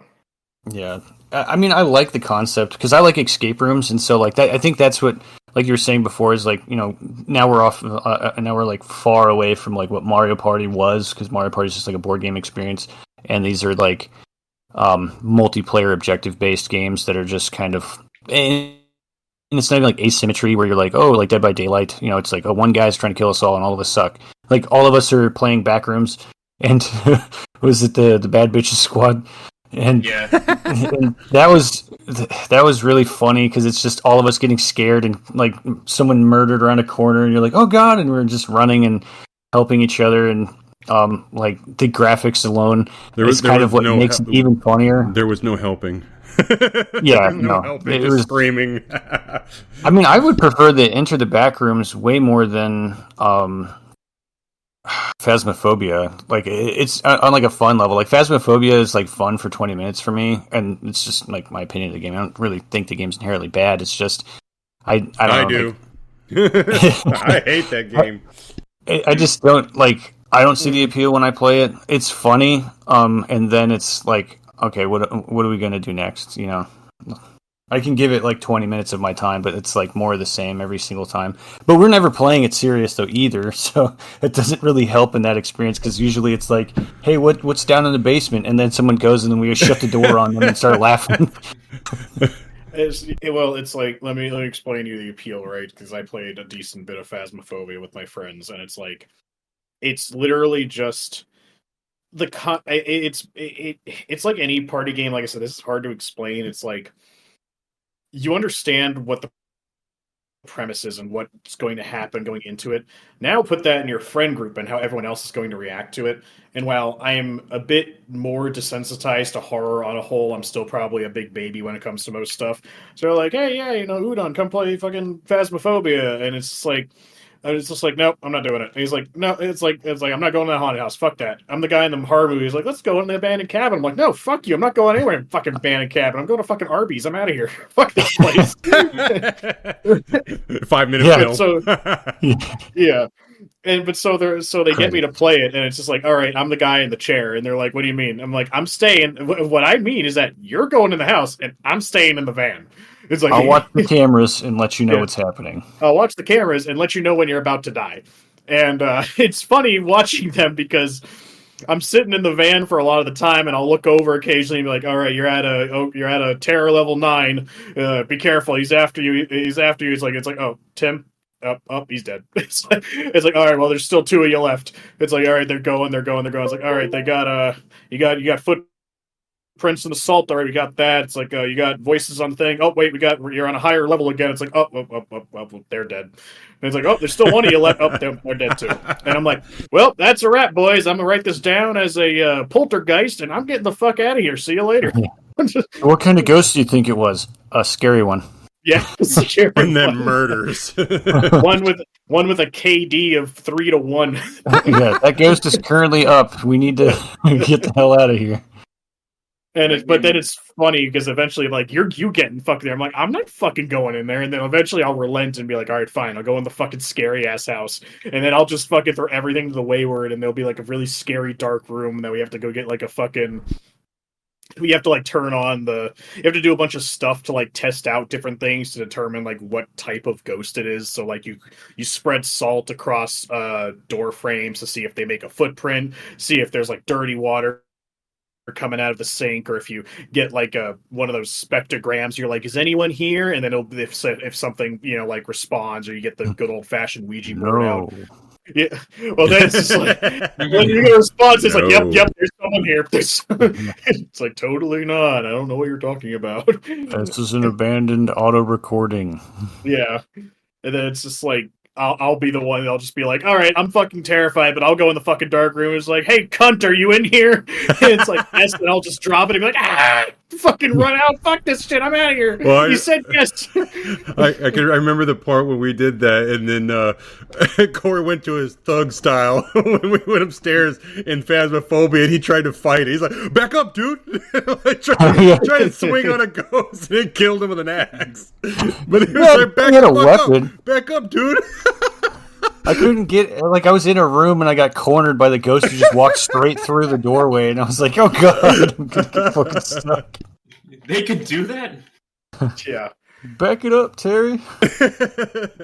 I can only imagine that being with like Silent Hill or some shit. That'd be fucking nuts. Just like 4-player Silent Hill, where all of us are in different parts of the town and can only communicate via radio, would be insane. Yeah, and then that fucking siren goes off, and then everything starts rotting. You're like, oh shit, it's happening. You're like, oh fuck. I just think it would be funny to, like, even like a Last of Us scenario where it's like, I see you walking in a hall and I see a clicker and I just throw a brick over to where you're at so it goes over there. It's like, oh crap. Yeah, and you sneak away, and then you're like, oh, good, I get around it. And then like 30 minutes later, you're crawling around, and you find that's like up behind you, and it's just like, hey, I got you. I saw you. Thanks for the meal. Time for dessert. Yeah. Well, at least he thinks I'm a snack. Delicious. Top shelf vending machine. That just reveals the mentality. I mean, like the new. I keep saying it because I don't really know what else to call it, but like the new age party game, it's like, all right, a group of 4 people. You have like a vague objective and like a really like the game is against you. This is not easy. The whole point is that this is incredibly hard, so that people will die and things will happen in a hilarious fashion that you can all laugh about later. Yeah. Was it running for safety in the back rooms, and there's only one like locker? We spread out. Do the Scooby-Doo! Yeah. 3 of us are running for one locker, and it's whoever gets there first, and everyone else is screwed. That's why I like the Enter the Backrooms more than Phasmophobia. It did have the more unique revival system, where everyone gets 10 lives, but it was like, that's not enough to get through the whole freaking game, because like 3 or 4 sections, and then each one is like extremely long with like a bunch of puzzles, and then I believe you do have to go backwards between each level, but it's like everyone starts off with 10 lives, but you can easily die from like multiple things, especially some bullshit. But it's like the way, yeah, yes, vagina mouth, mouth, and yeah, it's just freaking like all those wall things as well. It's like that. It's just appeared out of nowhere. It's like, it doesn't matter how close you are. It's like, it counts. But getting a revive is like, you can either stay as a ghost for like a little bit, and then you can like immune to everything, but you can still communicate with everyone that's still alive. But you have to go and find like the door of light. Is like, oh, to revive yourself, but it's like it could be anywhere in the level, so you have like 3 minutes or so to go and find it. And you don't really have an indication of where it is. Yeah, and you can't see the monsters; you can only hear them. So it's like I hear some footsteps coming, but you can't really see it if you're the ghost. You're kind of like, I'm hoping that this gave him some sort of idea that you need to get the hell out of there. Well, it's like in the first level is I think in like all the other ones the lights are turned off, but in the first level the lights turn red as the monster gets closer. Oh right, yeah, true. It's just like the freaking parking lot one. It's like, I think that's where we died the most. That was so fucking funny. It was only to the point when we got to the part where it was the party balloon area with the cake, whatever fuck it was, and we're trying to solve that goddamn safe thing, and we couldn't even do that. We just got tired of it. We just kept getting chased by the vagina thing, mouth thing, and it kept killing us. And we're like, this isn't fun anymore. It's not even scary. We're just tired of it, and we just got done with the game. Yeah, run it back. We just lost 7 of the 10 lives in this one particular place. Yeah. That's the thing. It was a pretty fun game. It's just the puzzles are quite difficult. Yeah. I was like, it's not like Phasmophobia was any easier because just like it's way too many things, and then like some things There's don't. so work many when they're options in supposed to. Phasmophobia. Like, which of the 40 different ghost types could it be? It's like, I don't know. Didn't know there was that many. Test to narrow it down. Yeah. Well, he doesn't care about the crucifix. Unironically, it's one of the things it could be. I've been unironically trying to get my friends to play it again because it's been a long time since we played Phasmophobia. And I know for a fact there's been like a ton of updates for that game. Yeah, they did do a few. They have like the multiplayer lobby, like garage thing where there's like, you could play the little bowling or whatever, or like stack basketball or stack the blocks. Yeah, it's silly little things like that. I think unironically, like those kinds of games, like Among Us and shit like that, and even Phasmophobia, I think part of the reason that they took off, obviously, was because of everyone being locked inside and not being able to interact with each other because of a certain thing. COVID. Yeah. Apparently worse than any ghost. Yeah. So people were like, playing those more party-ish games to have more, human contact, but because there was a bunch of people who don't usually play video games doing, little casual stuff like that, it's more fun. It was multiplayer games definitely blew up like during that time. Yeah. But I think one of my favorite like classic party games that's like not like Mario Party or Smash Bros or anything like that is definitely Castle Crashers. Oh, when yeah. When I first saw that, I was just like, this is my life now. Yeah. And I'm okay with it. Me and my friends played the shit out of that. We've beaten it so many titimes. And it kind of like, I know like side-scrolling beat-em-ups are its own kind of genre, quote-unquote, but like so many of them have that like party game like DNA in them, like that, the Turtles in Time, the Simpsons game, and stuff like that. All those side-scrolling beat-em-ups. So the fucking what I like playing with my friends a lot was the fucking Scott Pilgrim one. Scott Pilgrim. Scott Pilgrim versus the World. Yeah, they're all like these side-scrolling beat-em-up games. They're super fun, and granted, side-scrolling beat-em-up is their own thing, but those games are held up heavily by playing them with other people. Yeah. Even more than a co-op experience, because like I want to say like 90% of them are all like 4-player games, so you're incentivized to play with more people because it just gets more and more chaotic and therefore more fun most of the time. That's why I bought Dragon's Crown, is because I wanted to have a like side-scrolling like couch co-op game to play with some friends when we were at school. And I love Dragon's Crown. Yeah, and like the game itself is pretty good by itself, but it's definitely way better when you play it with like 3 people or like 3 others, because then the classes all get to work together and everything else. Yeah, it is a little more complicated of a game compared to the others that we named. Yeah, it's still an RPG. It's still at its core an RPG, because I actually play Dragon's Crown occasionally just by myself, because it's one of those games that you can play by yourself, but it's definitely held up a lot better with people because it's a multiplayer RPG. Because it's kind of like a roguelike. You get quests and you do a little side-scrolling dungeon, and you get randomized loot at the end to make your character better, to do other better, harder quests and stuff like that. So, not to mention it's made by the same people who did the Unicorn Overlord, so it's all that painted background style, like everything's painted. Yeah, the art style is so good. Big titty wizard lady. Yeah, that's the takeaway of that entire game. Plus, what was it? A very simplified version of a side-scroller beat 'em up that Jordan just played while we were hanging out the other day is King of Dragons, and I really that's like one of my favorite ones That from game Super is, Nintendo. yeah, that game is still damn good. I was actually really enjoying that one. I mean, it was very simple with the characters, but it just still felt pretty fluid for being a very old game. It was pretty damn cool. The music was still good, and that you got items along the way. It was just like a simple scroller deal, but it was still pretty cool.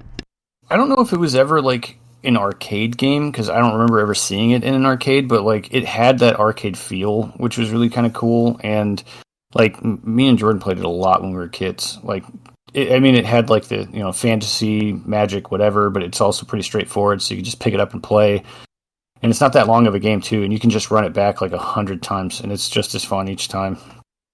Plus the gear changes and stuff like that. I always like that about it because it's like, oh, cool, I got a new sword. But I am a loot goblin, so that kind of aids my like, give me loot. So it's all useless, but it's mine. Yeah, those games are so good. I mean, in the same arcane vein, I mean, again, I play it alone sometimes, but like Gauntlet Dark Legacy is so fun with 4 people. It's not really that complicated of a game. It's like run forward, press X, kill the hordes of enemies. Throw endless amounts of axes. Yeah. Like that is so fun. That one is really fun. That would be a very late into the night gaming session with friends when I was a kid. Because you just 4 controllers in the GameCube, and then there's because Dark Legacy is a GameCube one, and then there's the regular one. The first one is on 64, right? Yeah, so it's just called Gauntlet Legends, I believe. I have the cartridge, but it's not right next to me at the moment. I think it's just called Gauntlet Legends, and then like the quote-unquote remastered version is put on the GameCube and the PlayStation 2. Yeah, and then we don't talk about the one that came out after that, the Seven Sorrows. Nothing came out after that. Nothing. Yeah, like how did you just ruin the charm of this? Because like it was such a colorful game. It was so just vibrant, and the levels were very open, and it was just zany. Just hordes of monsters destroy their base and keep pushing. Boss fights were fun. Like fighting the Lich and fighting the dragon, and you're just kind of like every boss fight in that game was. And you can get the secret weapon in the other levels to make the boss fight easier and shit like that.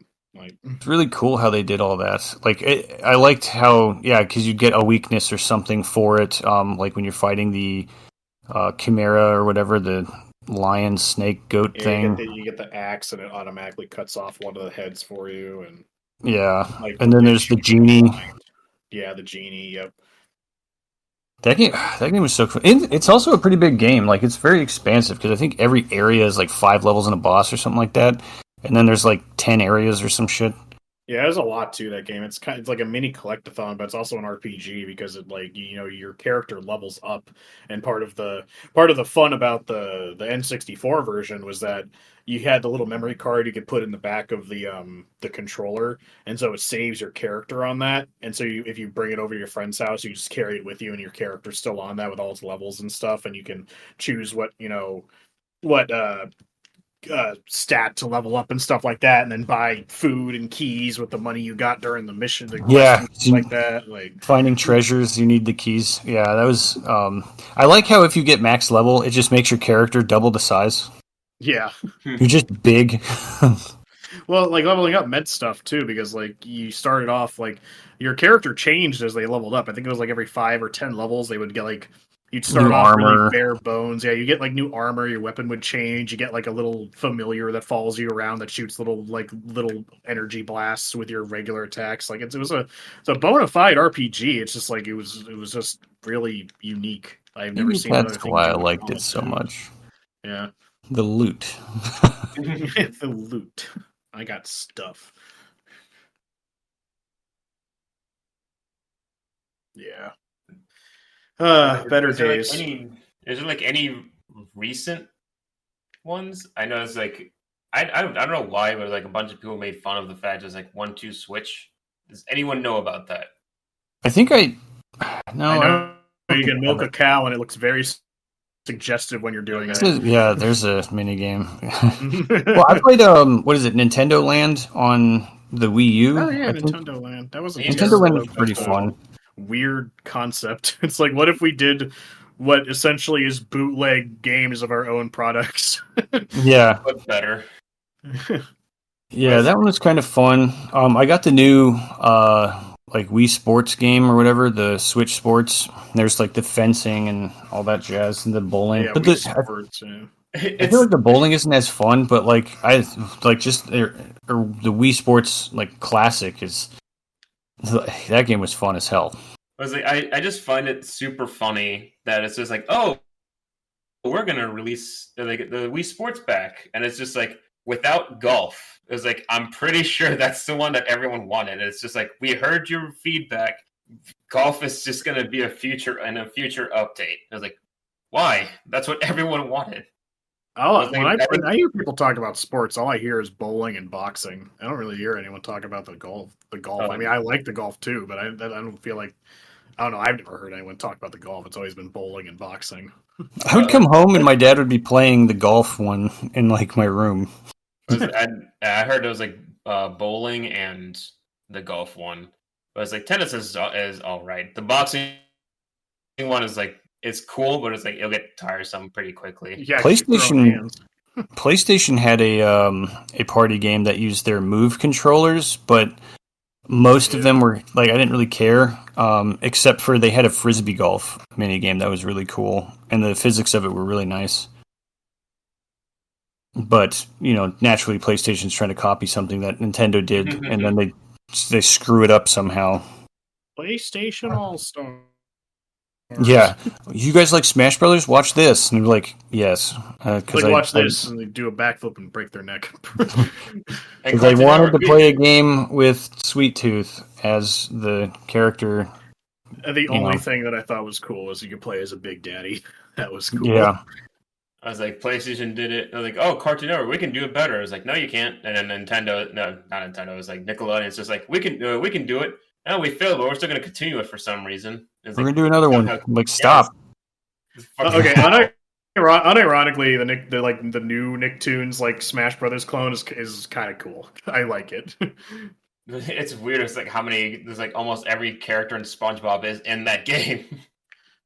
Well, yeah, it's like it made them remember their properties that were good, I think, anyways, because I was just like, yay, Jenny, my life as a teenage robot. Isn't she paid DLC? She was in the first one. Yeah, oh, she was. Okay. I bought it because I was like, I want to support this. I want more of this. This is fun. I mean, it's still, yeah, I won't ever lie. It's still just like, a B- version of Smash Brothers, but it's still fun. Yeah. I mean, they almost got me with when they announced El Tigre. I was just like, I might get this. But El Tigre is cool. Once again, I still don't understand what the issue is, but they still haven't put Timmy Turner in that game. They have a bunch of Danny Phantom characters, but not Timmy Turner, so I don't know what the fuck is going on there. Wait, how many Danny Phantom characters do they have in there? They have fucking Danny Phantom. They have what's her name? Ember Blaze, and I think they just put in Vlad. Okay, well, as long as they're still updating this game. Yeah, people play it. I could see that it had enough for a second one. I think it's because it was like kind of an unexpected hit because they were like when they released the first one, it didn't even have like voice acting in it because I don't think they had like a lot of faith in the game. But then it like kind of blew up, and then they were like, "All right, we're gonna add voice acting to it," which helped a lot. And then they're like, "Fuck it, make an entire new game with like just all the characters in it. Fuck it." and it was also a meme game because it was also like, they're like, we're gonna have a Wild Thornberrys character. It's like, who are we gonna put? It's like Nigel. It's like, why? Yeah, like, he's the meme guy. Same thing with like Jimmy Neutron in the first one. They put Jimmy Neutron in the second one, but then like the first one, they were like, we're gonna have a Jimmy Neutron character. It's like, who is it? It's like Hugh Neutron. It's his dad because he's the meme character. It kind of sent you to Shadow Realm, Jimbo. Yeah. And Nickelodeon. Yeah, I don't know. I kind of want Cartoon Network to do another one with like all their old characters and shit. It would unironically be kind of funny if it was just as good. Get the same people to do it. Fuck it. As long as they do Ed, and Eddie, except for they play like the Pokemon trainer you swap out with. That would be fucking hilarious. Like a tag out kind of character. I was just thinking to myself, I was like, I just want to see like Jake and Finn beat up Mordecai and Rigby. That'd be funny. Does anyone remember like the carnival games? It was like probably specifically for Wii. Oh, I've seen people play it, but I haven't played that myself. Yeah, I remember. was like, collection. Yeah, I remember seeing the case, like the actual like the cover. I never played it. I just kept seeing it. It had like a guy with a mustache pointing at a carnival or whatever. Look at that, it's Carnival. Oh yeah, I have seen that game title, but I've never picked it up. I don't think I ever would. Like, it doesn't strike me as a title that I would just be like, hey, this. I don't think I'd pay for that. Thank you. That's the stocking stuffer game. It's just like I wouldn't pay this unless it was like I had like an extra $20 to burn. But it's just like I feel like that game, like from what I've seen of it, I feel like it was pretty decent. It was like maybe like an offshoot of Wii Sports, but more for like specifically like carnival games. I was like, oh, you could play it at home rather than just go out and buy a ticket and interact with people. Woohoo! I can get scammed at home. Like I can get scammed at the carnival. No, all you did was get scammed out of $20 for a decent game. You only took $20 once, not 5 I like times. how the on the case it says over 25 games, and it's like 26 games. Well, they weren't lying. You can't sue them for that. How do I make this sound a lot cooler than it is? Well, at least it didn't like do like those scamming games. Like, oh, 10,000 games. It's just like cool, 10,000 of the same one, just reported at different colors. What was the JonTron one? It was like has 97,000 games on it, or so, like 9,700 games on it. It's like yeah, I bet that's true. And then he's like, wow, there really is 9,700 games on here, but none of them are titled correctly. Yeah, most of them don't work. Yeah, it's just funny though. Just the that's its own party game. I was like, all right, this is a video game Russian roulette. Yeah. Beat the game, or you're gonna have to drink.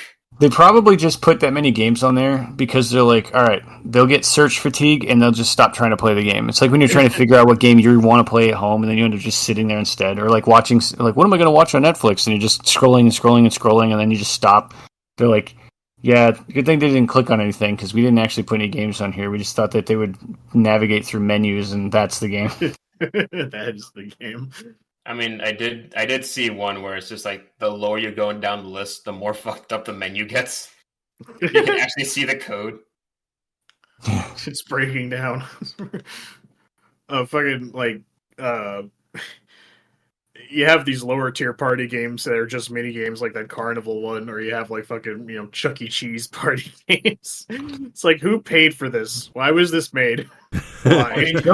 Somebody got that like call and they're like, all right, studio, our next project is Carnival. It's like, what is that? It's like, I don't know, man, but at least we're not going to get laid off because we have a project. Right. Does anyone know about like the brand party games, like the freaking M&M Beach Party or some shit? Oh god, I feel like the only people who know about that are you and me, who watched the Game Grumps way a long time ago. It's the only people who know that exist.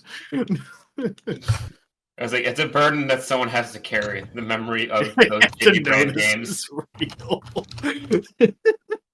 The game plays like someone's first fucking project in college. It's so bad. It looks bad. It looks bad. It plays even worse. Yeah, it plays even worse. It's so shit. It looked like every game is like someone's little mini Unity project. It's so shit. Just these like crap. It's M&M party games, but then it's like, what's the party game? It's like fucking skee ball. It was like also like weird horse games and stuff. I can't find it on here. Nothing actually even involves like the M&Ms. They're just like random. They're just like random shitty mini games that just happen to have M&Ms in them and like the logo everywhere. We get to work on a licensed title, guys. Oh, sweet. What is it? M&Ms. It's like, what do we get? Lord of the Rings? Oh, the rapper? No. The candy. Candy. It's like, well, at least I can eat, probably. We get to be paid in green M&Ms. Yeah. Jeez. I didn't realize they had other games.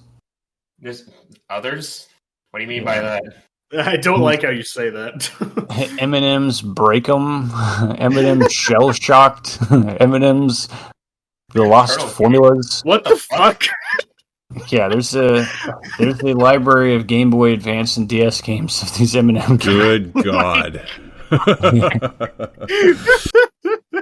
Yeah. Oh my God. Anything for $1. I would much rather play that freaking Captain Crunch game with the whatever where you're raising a little The monster. Crunchlings, yeah, the Yeah, the Crunchlings. That game was so fun. Oh I my was like God. 10 or something like that.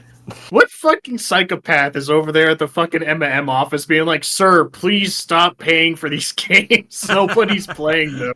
They're like, we need a write-off for the Mars company. What do we do? He's like, I don't know. We can commission a whole game studio to make a piece of shit. He's like, do it.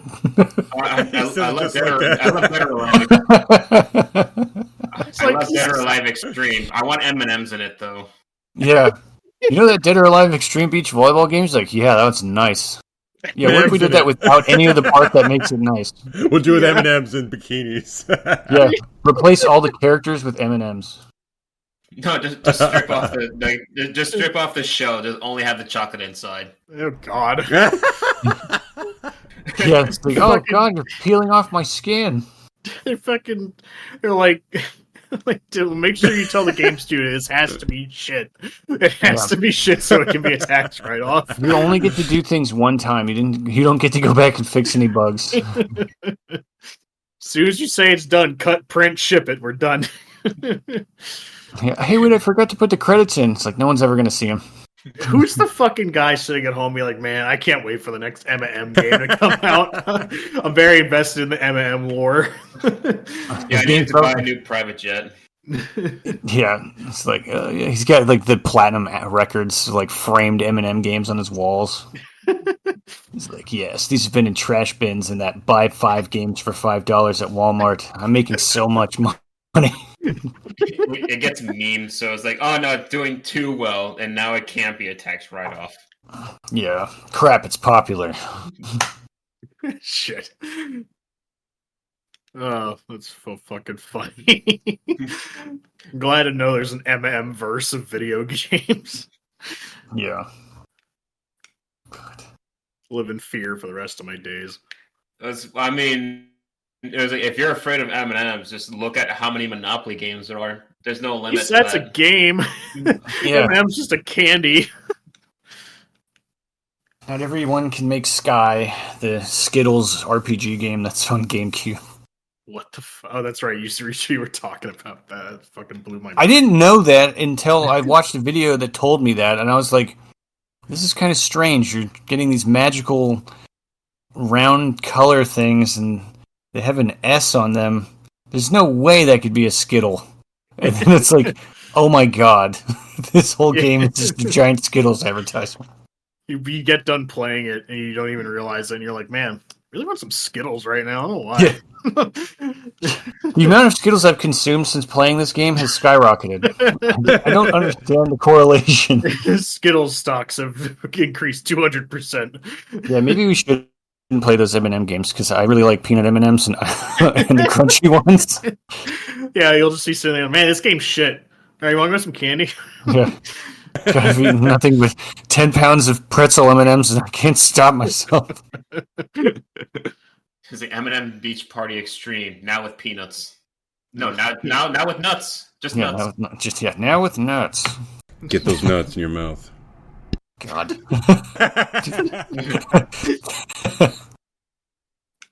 Alright. I don't know how much we veered off party games looking on M&Ms. It's just funny.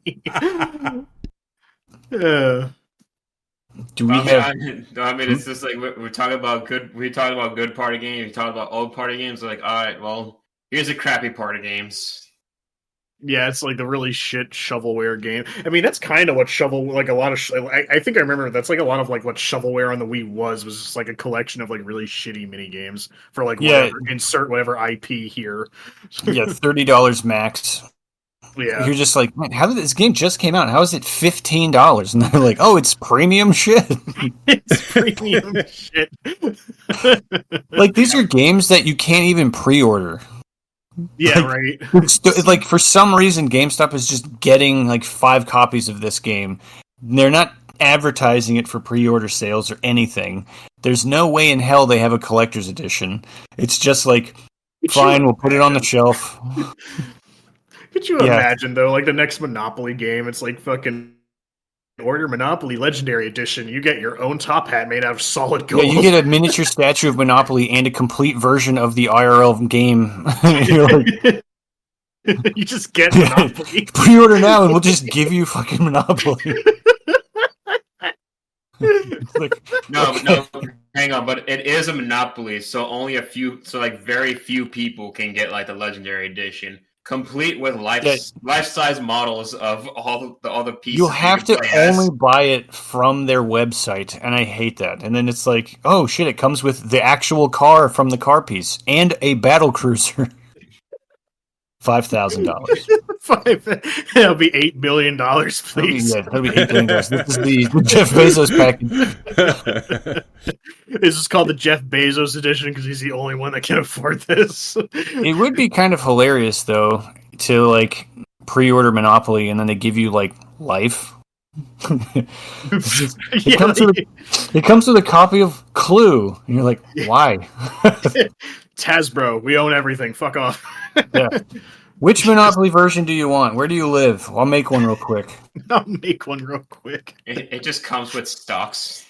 God, could you imagine? I'm surprised Ubisoft actually, they kind of did, but that shit dried up real quick because Ubisoft has rights to making the Monopoly video games because they made like a fucking My Little Pony board and shit like that as DLC. But it's like, could you imagine just like they just do all the real ones as DLC? That it's just like I would not put that past fucking Ubisoft to do. God, talk about a freaking development hell. I would not want to be in that spot. Just the guy who makes Monopoly games, and then they're like, "Hey, we got a new project for you." You're like, "Cool." And what is it? And they're like, "My Little Pony Monopoly." You're like, "Oh my god, I'm going to freaking blow my brains out." You bring out your Glock from under your desk and just kill yourself immediately. Yeah.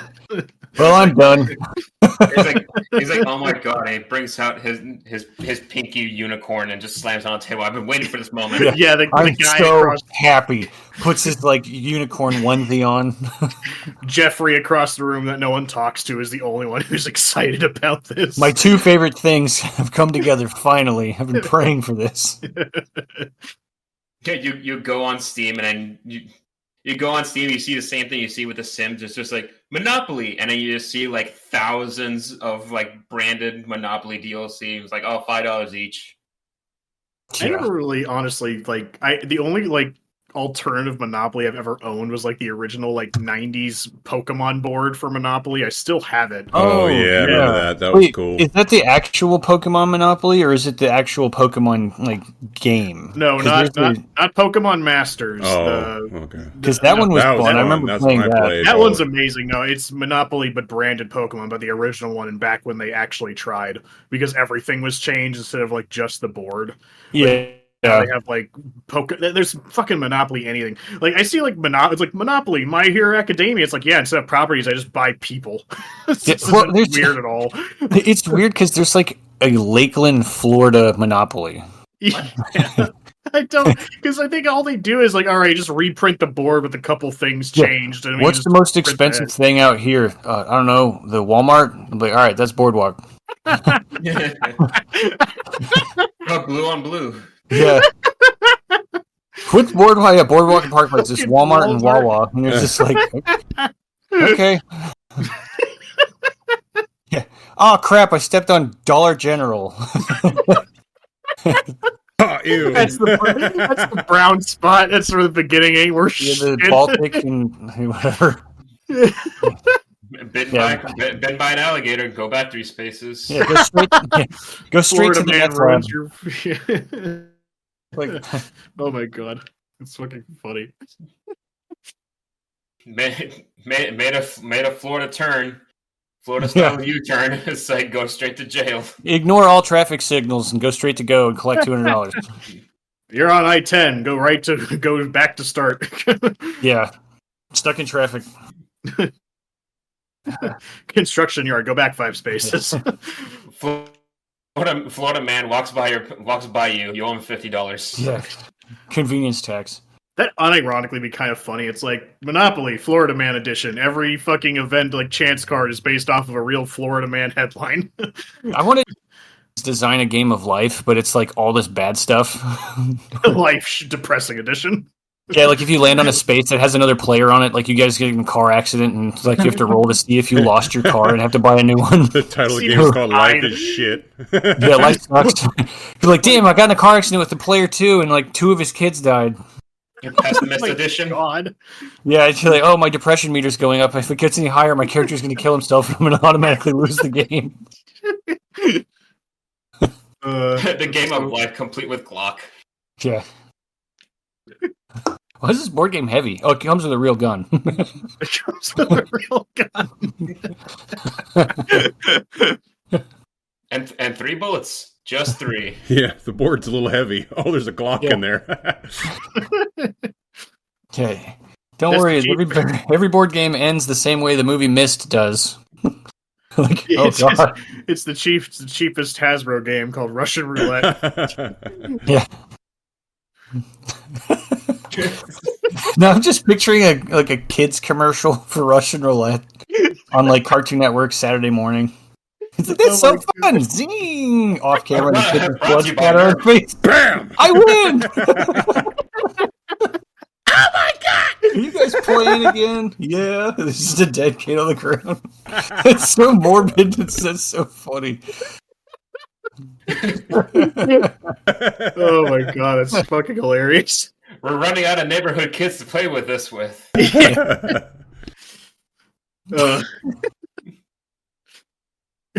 All right, do we want to jump on a trivia time? Let's go to the trivia.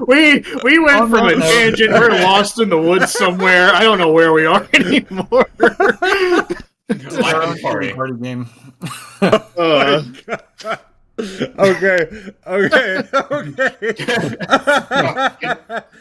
I'm trying to give myself together.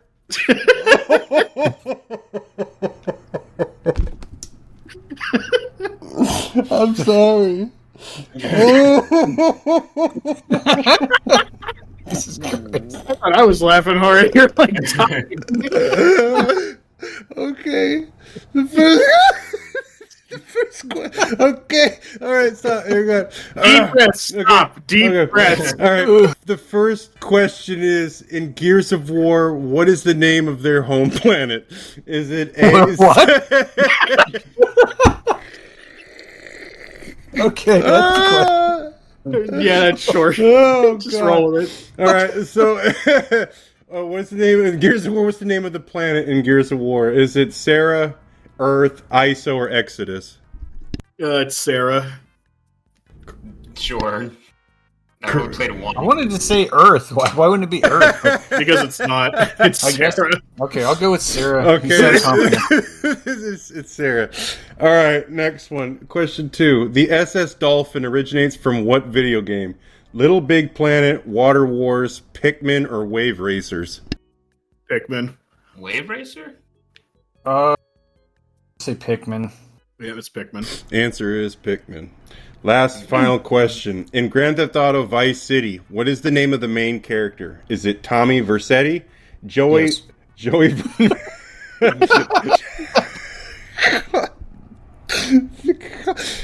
You're the dickhead on the game show who's like, let me finish fucking saying the question, you asshole.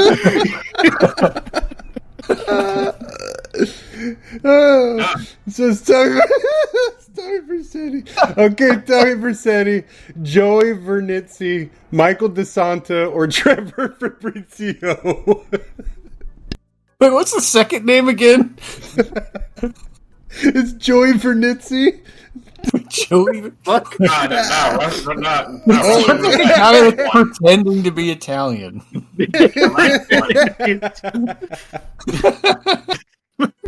My name is Pasta Marinara. Yeah. Oh my god, it's I'm all meat. I'm all meat. So which one is it? It's the first one. It's Tommy. Yeah, it's Tommy. Apparently, Yeah. he's so sure about it. Okay. God, if it's the second one, I swear. Okay. The answer was Tommy Versetti. All right. So, well, I guess we will be wrapping it up. Be sure to follow us on Spotify to be notified of new episodes. Give us a comment to show us how we're doing. And for all you gamers out there, just remember to keep exploring, keep playing, and keep listening. Until next time, this is the Mediocre Rumble Brothers podcast signing off. Thanks for listening. And happy Mother's Day. Yeah. Go buy. Hey, this is Corey, and thanks for checking out Mediocre Rumble Brothers. If you liked the video, please drop a like, and if you didn't, that's fine too. If you'd like us to talk about any specific games, drop a comment below, or feel free to discuss your experience with the games that we've mentioned in the episode. You can also listen to our episodes prior to YouTube on our Spotify. Thanks for watching, and hope to see you again soon.